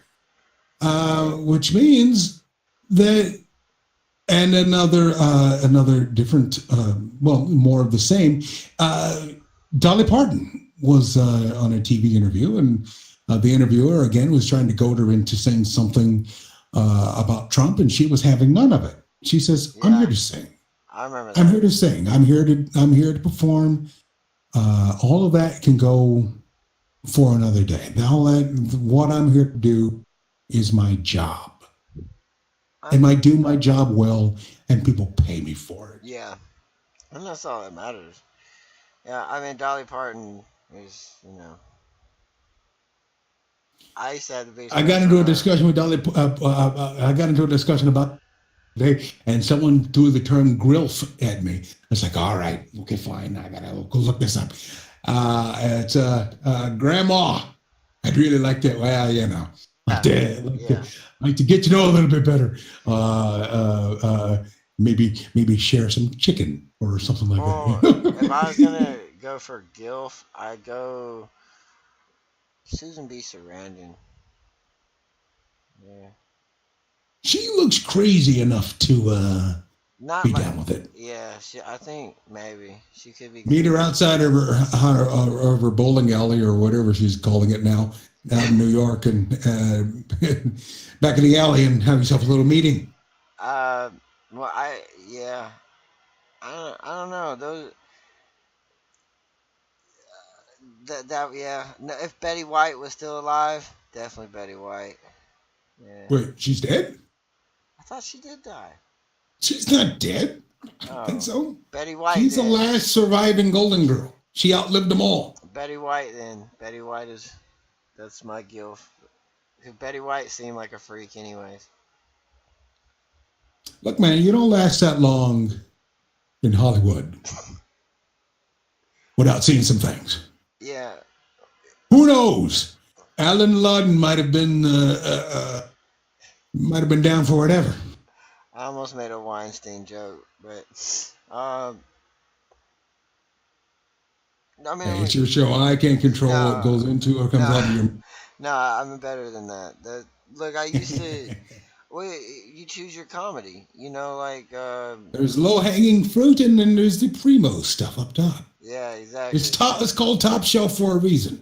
I used to not get that though. Like I used to be like, there's a joke, gotta make it, because if you wait too long, then the joke loses relevance, and But Well, that works in a conference call or a big room. You're in a group of people, or you're on a call with somebody. You're on a lively Discord. If you see a joke and yeah, it's low hanging, but it is so good, you got to get it in there. yeah, If you have time to maybe craft something a little bit more top shelf, a little bit more highbrow, you would need to work on that. But if it's just there and everybody's thinking it, just go ahead and just throw it out. well, how did you start doing all the bumpers for? I mean, you can't go to a show and not hear Big Voice Jay. You know. For Drunk Kids Game, I love curling. Yeah. I was one of the first channels on Twitch I ever watched was curling. The Drunk Kids Gaming, and I happened to be around on a Sunday, and at the time they were using the old what was it, the old CBS Saturday morning thing, but it was retooled for Drunk Kids Gaming. I was like, wow, I love that. That looks cool. That looks cool. And what attracts me to a podcast is laughter and fun. Yeah. And apparently Curly did something, and Kaz just lost it. Kaz is co-host on the DKG Whelp, Yeah.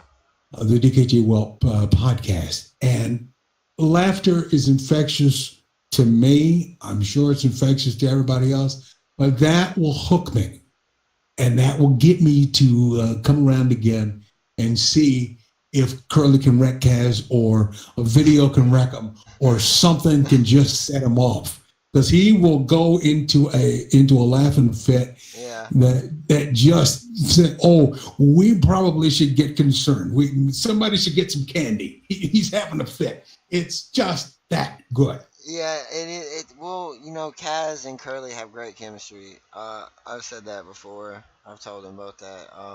I love DKG too, man. Just it's the one place, like, cause doing all this shit, being a creator, man, it's hard, cause especially when you like you're Big Voice Jay, so you can go in a chat and everybody knows you're Big Voice Jay. I'm Fitz, so I go in chat and everybody knows me as Fitz. So, but I feel like if I go into a chat room, then I have to act like Fitz, and I have to be Fitz, and I have to do this. So sometimes I go in chat rooms and just lurk. Where DKG is actually a chat, I can go and just be myself, and just say whatever the fuck is funny, and just because one of the things I've missed the most is just bullshitting in chat rooms. You know what I'm saying? Because I don't get to do that often. Oh yeah. Like, And to answer your question, he during one of the Whelp recordings, Curly had just said, "You know what? We need a sound effect for this." It's like, "Oh, you know what? I just made it and just threw it out there and sent it to him, and he used it one Sunday." The the term Big Voice Jay I did not give myself. It was given to me by a Brit. The British like to name the Americans from time to time. It makes them feel good. Lee Brown's one of the used to host a daily podcast, which is one of the hardest things that you could do in the podcasting form, is to host a daily podcast by yourself, or with a rotating cast of characters. He hosted a daily show called the Dirty Boxer Show. Yeah. And one day I happened to call in, and I lead with the first letter of my name, which is J. So I said, "Hey, this is Jay." He said, "This Big Voice Jay right here," and the name stuck, and I just can't get rid of it. So I decided to just hold it around, just kind of keep it around, because it sounds good. It actually does. I'm surprised you didn't have it already on Twitter. Like, I would have picked it up instantly. It is mine now. I have now registered Big Voice Jay as a Twitter handle. Fuck, that reminds me. I need to go register Everything Fits Needs You To Inc. Yes, you do. We were talking earlier, and you were saying how, like, you're surprised people actually like your voice and everything. Like, you hated the sound of your own voice. Like, I get that too, because people will be like, "Oh, I like how Fit sounds," and I'm like, why? I sound like a southern ass mumbling fucking redneck. But like, what makes It's not so much the accent for me, because for the longest time I didn't have it. you don't? I don't hear it in you, like an accent. People tell me I sound like I'm from New York City, and then I just punch it. No, Not just really. And then not really a Boston. I'd say maybe a Long Island, but yeah. Long Island, Yeah. but it's north of the Mason-Dixon. Yeah. Bit of an issue. So but no, it was more of, I did mumble. I did, and it wasn't until I got on stage to do a Bible reading or do a talk or something like that, where you have to learn to not trust the microphone, because you can mumble into a microphone and still not be heard. Yeah.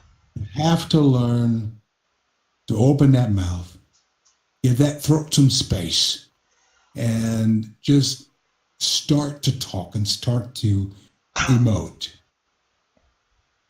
And you're doing it in an environment where people want to hear you, and they want to hear you bring, the Bible's words to life, and they want to hear how you can talk or make a point. That's so cool that you're openly Christian on the internet. And what I mean by that, I got no other way to be. Well, I get that too. I'm not an atheist. I'm just here. Well, I get voting that. present. I've been not really struggling with my religion, but it's hard doing what I do. Not necessarily this part of it, but like to write or anything, be openly Christian. I feel like a closeted Christian, because then as soon as you say something, you're that religious nut that no one takes seriously anymore. And I really don't understand that at all, because to be brutally honest, my family we were raised, and all the kids were raised Jehovah's Witnesses, and only one of the children is actually baptized. Oh, really?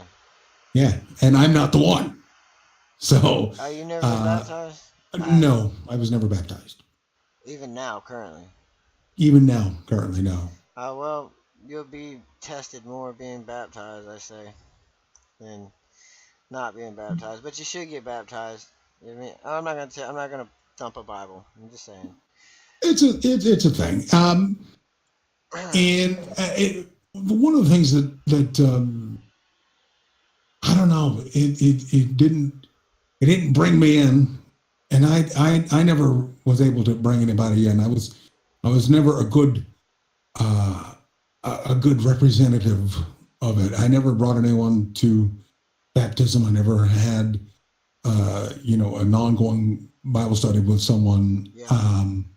And going door to door forces you to speak up. This is more again, this is more of a teachable moment for you to learn how to speak and to get your point across. Not just reciting a speech, but if you've done the work prior to that, you've actually read what you're trying to get across to the person at the door. Yeah. Which really, doesn't happen anymore. That nowadays people, and I know my sister is one.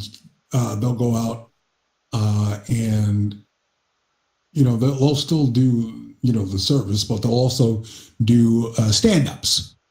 They'll go to these big events, and they'll have just a rack of magazines or little tracks that help to get the point across about Jehovah's Witnesses. And they've embraced the internet. They have their own over-the-top streaming channel as well. It's on a bunch of Roku devices. It's on your Roku TV. You can go to jw.org. You can see it all there. I mean, now, a bit of a spoiler alert, Leah Remini has decided to look upon that religion for the new season of her show. Now that she's apparently, I guess she's done with Scientology now, she's going to other religions. Yeah. But that's happening this fall. I think it's on the CW or something. I'm sorry. I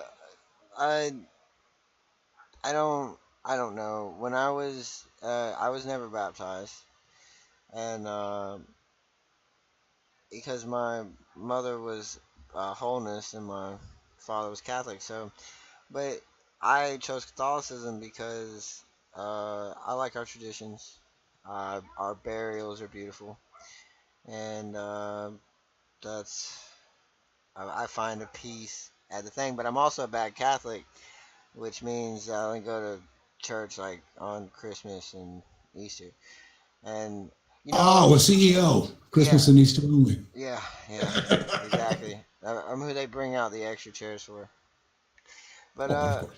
I and see that's hard walking door to door, because I honestly I no offense I've shut the door in a Jehovah's Witness face because I was tired. Of course you have. I Of was course you have. sleepy as fuck, and I was like because I normally because you'll once y'all get in and start talking, it's like I really want to go to sleep. I'm sorry.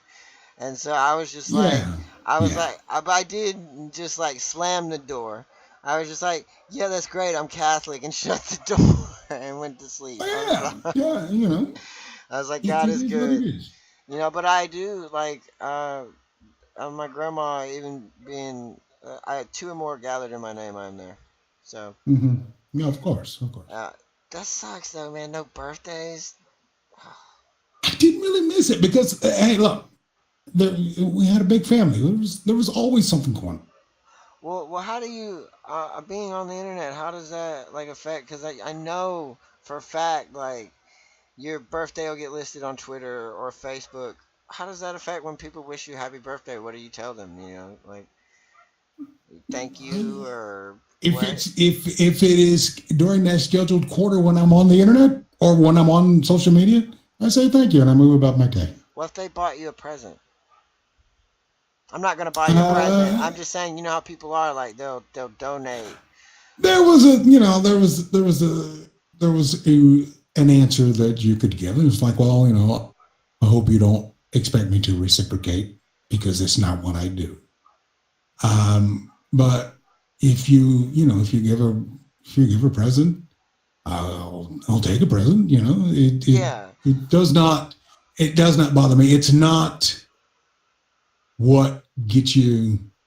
It's not what gets you in God's good graces. Well, And this is another thing yeah, that really is confusing to me about what people think will get them in. Will get there, yeah, I just want to tell people, the state doesn't have your passport to heaven. They don't.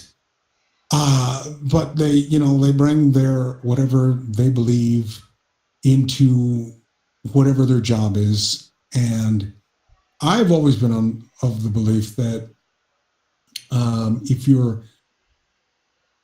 if you are religious, yes, then you can do what you do. But if your wares are your talent and you say, I don't want to use my talent on this, but I'll sell you anything else, aren't your talent reflected in everything else that you're selling? yeah. Well, you are your brand. You are your Everything. brand. You are So, your brand. Yeah.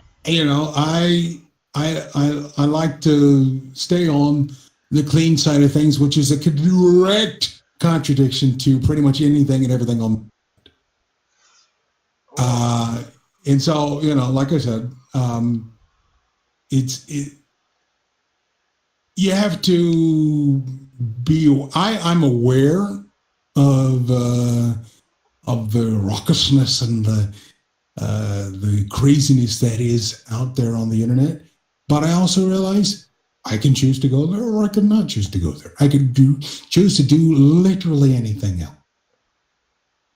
And so I don't, Yeah. I don't go randomly stream on the internet, and I don't go seek out stuff on 4chan or Reddit or I don't either. even some parts of Twitch. I just know that it's out there. I know.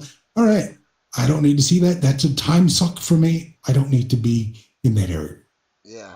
I don't know. And I'm not advocating it for it to be shut down. I'm not advocating it for it to be regulated or sanitized. I just ain't dealing with it. No, And it works just fine for me. I get that 100% because, like I said, I've said before, I take a day off the internet and just spend time with the family because, like, there's so much I have to do in here. Like, my kids, and they do their own shit. They're playing Xbox, they're doing their own thing, watching YouTube. My daughter's probably animating right now.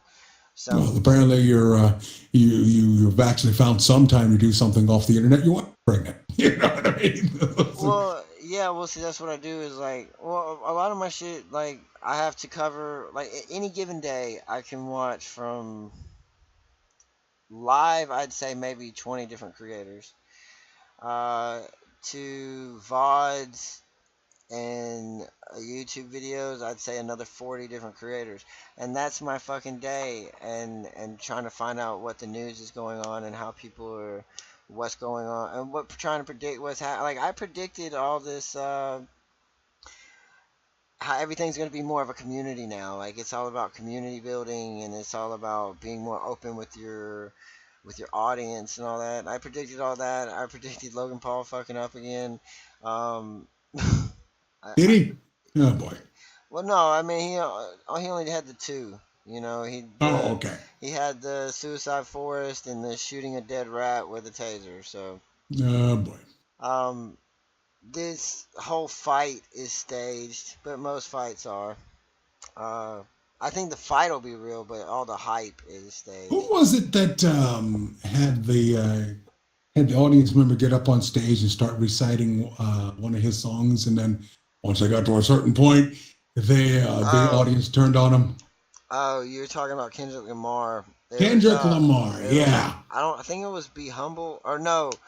I get what it is too. I know what it is. I can't think of the song, but it's like fucking two. It's like a bar in it, and she has to say the N word. Like, and I'm gonna say 100% like whatever. Check your white privilege fits, but like if I'm rapping, okay, to a song that I'm listening to, it's gonna pop out of my mouth, and I'm not thinking about it. It's just because it's part of the fucking song. I mean, as a rapper, I've never been an advocate of the double standard where I, as an artist, put whatever you want in here. I can say it, but you dare say it, because that is not a level playing field. Well, We Ray, can't have we can't have yeah, discourse if there's steps between you and me. We have to be exactly. able to see eye to eye in order to specifically get our ideas across and to chew the fact and to to forge new ideas in the crucible of conversation. We can't do that if there's specific words that uh, that I can say but you can't. Yeah. It is an artificial construct, really needs to go away. Well, And it's a trap that is proven to be very, very effective even in 2018. it it is, it's a lot more prevalent. Like, uh, I don't know. I can go around my people, and I'll use an instance like this one dude. When I was young, man, I was gang affiliated. I did stupid shit. So when I went up to somebody, I'd be like, "What's up, my?" You know what I'm saying?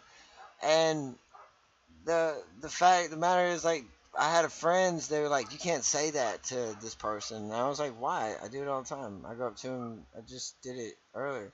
And I asked him. I said, "Why? Why is it?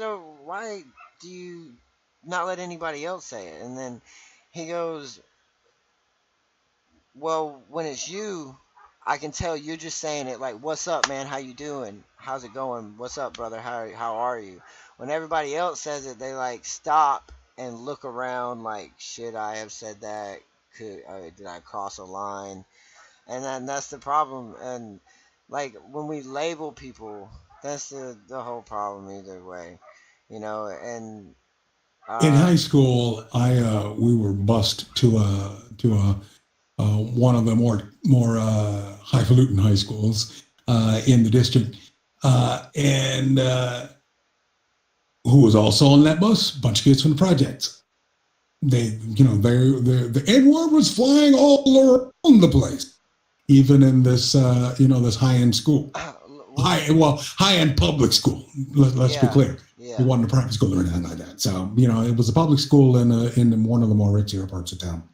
Um, but which I didn't live in. But we got bused to it. So Yeah. Well, no, I get that.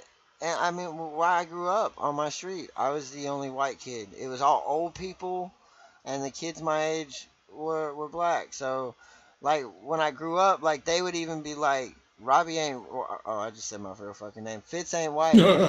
He's black like us. Because that's how I acted. I wasn't, I had my own style, yes, it there was a friend of ours that who are white and who have openly called themselves black Yeah. because that's who they hung around with and who they were friendly with and who they did stuff with, But, I mean, and I see nothing wrong with that. well, racism is on all fronts. I've been in neighborhoods where uh, I laughed at the guy because he didn't know who I was at the time. But he was like, "You shouldn't be in this neighborhood, white boy."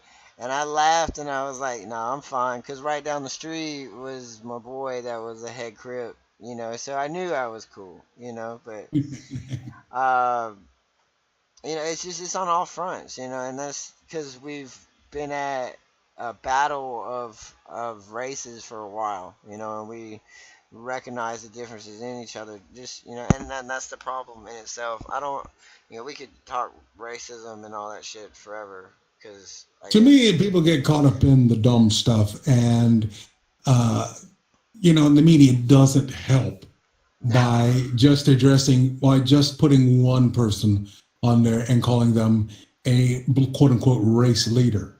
They're not a leader. They're not a leader of anything. If anything, they should go back to do what they were doing before.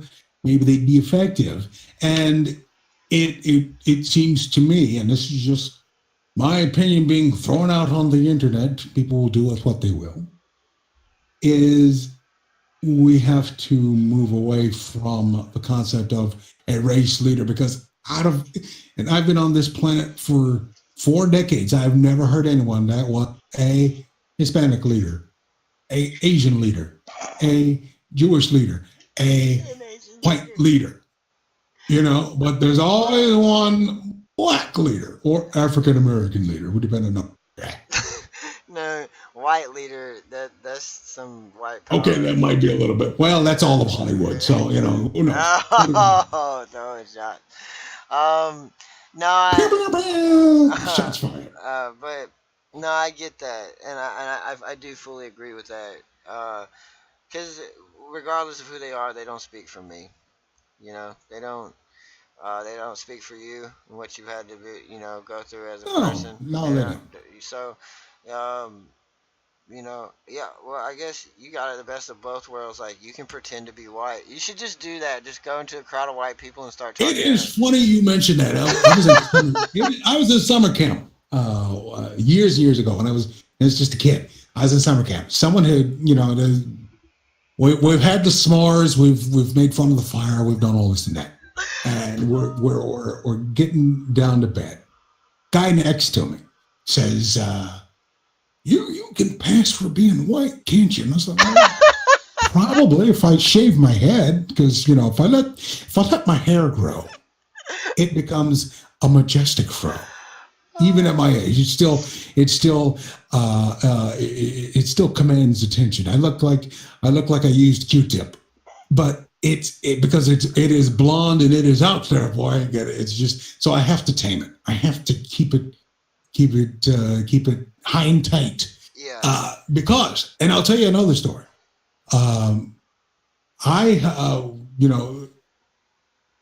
When apparently I had let my hair and a beard. I don't normally grow a beard, but apparently some of it was coming in a little bit more pronounced and a little bit more quicker than the last time I had shaved it. It just so happens one of our bosses was visiting for the day. She takes a look at me with a fro and a beard. It was kind of you can tell that there's a beard there because it's blonde, right? So it's up against the white skin. You can see that there's something growing there that ain't going to be there by the end of the day if I have anything to say about it. And she says, "Yeah, that's not working in here. Take care of that." So just loud about it, right in front of everybody. So, well, all right, fine. Well, we need to fix this haircut, and we need to get this beard taken away, and we'll do that. Well, people judge you on appearance, like it's not even just skin tone or anything, just personal appearance. Like, I learned this from a guy used to be a customer of mine. He said, "Look, because I used to have long, like my hair is longer than it is now. I'm finna shave it all off and shave all this shit, and trim it up." But he was like, "Look, you want long hair? Get the long hair when you make it. You can have whatever hair, facial hair, mustache. I'm gonna keep the beard, but you can do your hair purple when you make it. When you get whatever job it is you want, be it to be an entertainer." And he's one of the few people like like, cause you tell people you're gonna be, oh, I'm gonna be a writer, I'm gonna be a creator. I mean, they laugh at you, or you're like, "I'm an entrepreneur," and then they're like, "That means you're unemployed and make no money." So, uh, but like he's one of the few people that actually believe in that you can do this. Yeah, that you can actually have a dream and follow it. Because that's what a lot of people don't do is like they have dreams but they don't follow them. And it's hard. This shit is hard. Like to be a creator is fucking hard, and I applaud you for doing it for 10 years. I've only been doing it for fucking almost 2 now. Dragon Con will be 2. This will be my 3rd Dragon Con. Mm-hmm. So, Yeah, and to bring back to the point about entrepreneurialism, a lot of the stuff I give away for free. I just do it because I like the community. I like what people are doing, and I want to be a part of it. And I'm a closeted ham. So I like to, yeah. You are. You're funnier than The, me. Shit. the ego gets away from you, every now and again. But a lot of the stuff, a guy he had done a podcast, which I had done some voice stuff on before, and I had given it to him for free. And he'd done his podcast for a while, and then he stopped the podcast, and he started doing it again. He actually put it out on Facebook. I'm looking for this voice because we didn't keep in touch, and he actually became a paying customer because of the free stuff I did for him. I mean, and that's cool. And I look just how you did the game night bumper. Like, I swear that bit was just a bit, and it was something I could think of real quick, and it just funk set me up. Boom, I was there. But I didn't expect next week to come and hear a sound bumper of it, and it just meshed perfectly together. And that's uh, What you have to learn to do, and this is true for radio, basically any kind of audio production, is you have to learn to take things out of context. yeah, And your situation was different because it was just something that happened. It's like, well, you threw out the orgy line. And said, I didn't sign up for orgy. Who would say that in a normal conversation? No one says that in a conversation. yeah, And he said, well, you did not sign up for it, which is just a great comeback to a lot of things. But the orgy is one of the things. One of the things that I built for an old podcast on CNET called Gadgets. No. It was Buzz Out Loud. I heard And about this it. and this is a great example of taking things out of context. Molly Wood, who's now on NPR doing a great job, and was talking about sliding on the it was either one of the early BlackBerry touch phones or some sort of LG phone or something or other, and then Tom in the promo that I gave to them, she says, like, I'm slipping and sliding out and I don't know what I'm doing. Tom says, well, I've never had that problem. Two completely different conversations, not about anything related to each other, but they fit. Yeah, You see? And that's when you can take things out of context and seemingly make them fit like, well, this was an actual conversation. This was an actual clip from the show. And it helped to spark interest and generate interest. And this was back in, God, this was 89, something like that. You can go back and listen to it. The old Buzz Out Loud episodes are still up there somewhere.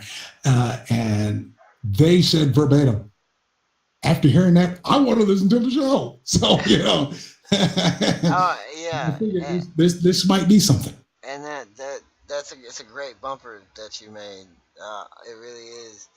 And I was gonna say, Danny Sexbang says that some artists just hear music or see art in anything, and that's one of the skills that you have. I think is cool. Like, because I can see something like, I can hear a story and just picture it funny, but like I don't know. Or maybe if I train myself to do it, but I'm not that kind of artist. I don't even know if I am an artist. I'm just a fucking guy who talks too much and is a writer.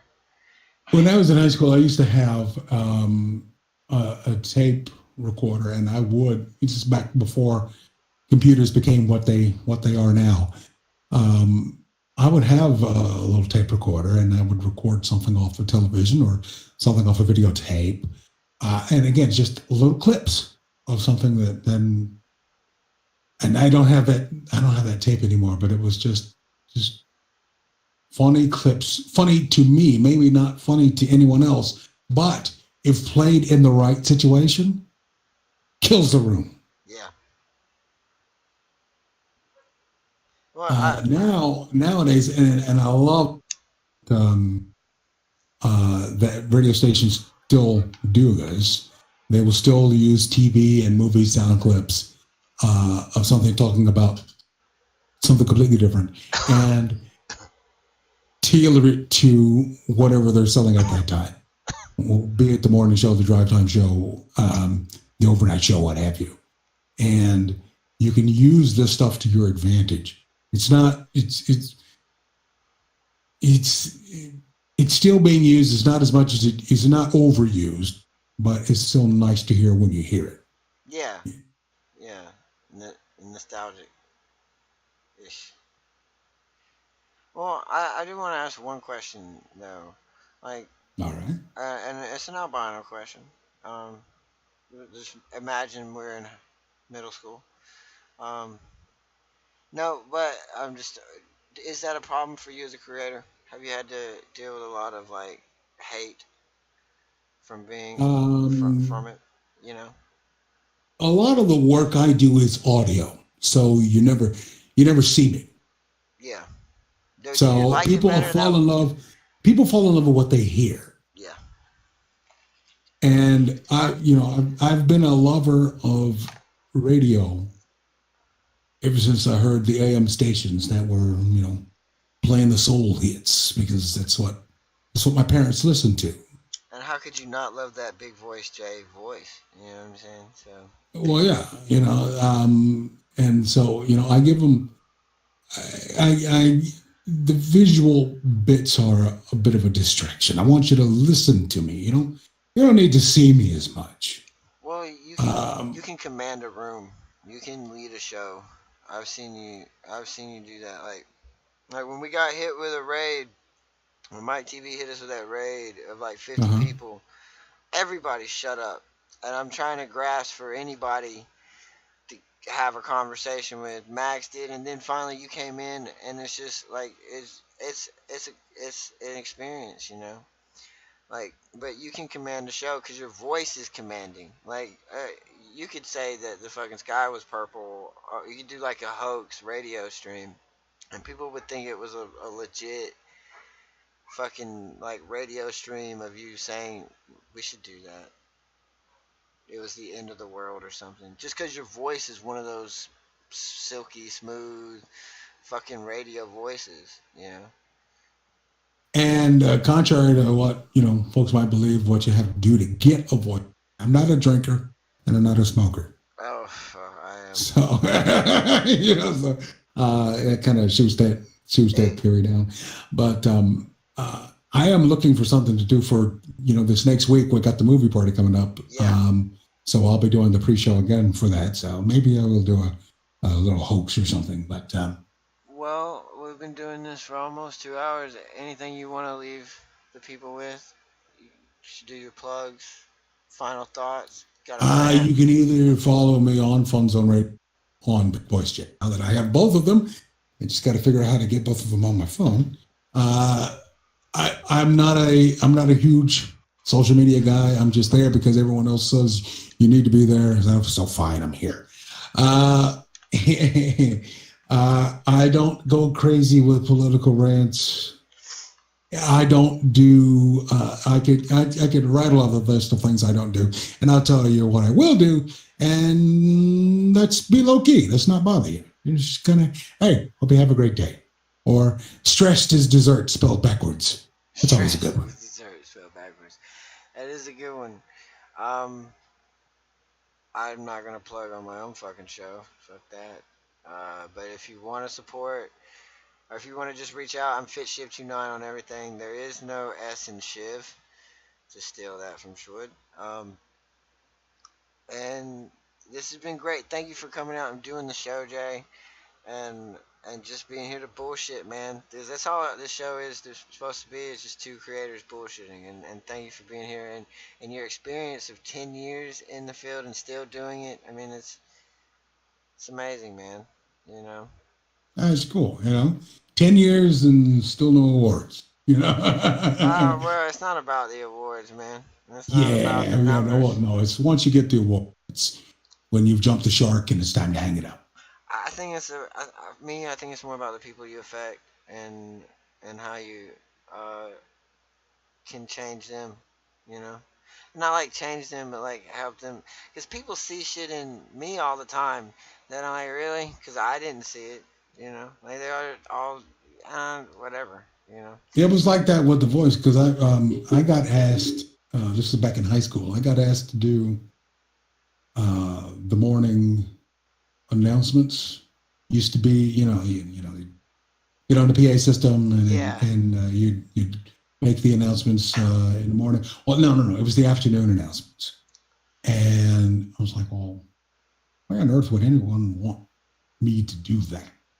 And Teacher's fucking then, pet. I just. and then when I graduated, the principal was like, when you make the cross across the stage to get your diploma, and they'll give you a little something that's like, hey, congratulations, don't don't mess up, or I bet not see you here next year, or something like that. When it came to get my diploma, he's like the voice of Hillwood. It's like, man, The okay, voice of Hillwood. That's yeah, cool. man. It's That's like, all cool. right. I never saw it, but I guess You just other people doxed did. yourself, but it's great. I didn't say Hillwood what. Yeah. Yeah, I I know wonder where I'm how. at. I wonder how. There's probably. I wonder how many Hillwoods there are. Oh, there's plenty of them. Probably. Plenty. Probably. There's a Martin Luther King Boulevard in every. There's a Martin Luther King Boulevard on every state. Yeah, exactly. So, but yeah, man. I appreciate it. Anytime like you want to do this again, just let me know. We'll just get together and bullshit. It was great, man. In the stream, talked to Jay offline for a minute, but if you like what you saw, man, just come back. I don't know. We don't really have a schedule for these. They'll be on YouTube. It's really whenever I can get somebody to sit down and do a show. Because a million people want to do a show, but like actually getting them to sit down and do the show, that's the fucking hardest thing ever. Then I'll say you should follow Fitz at Fitz Shiv, FITZCHIV 29 on your Twitters, your Yeah, Twitter of choice. And he'll tell you when he's on. And exactly. Yeah, that's then in usually the what chat it is. room, All the discords, all that. But I love you, fuckos, and as always, diamonds.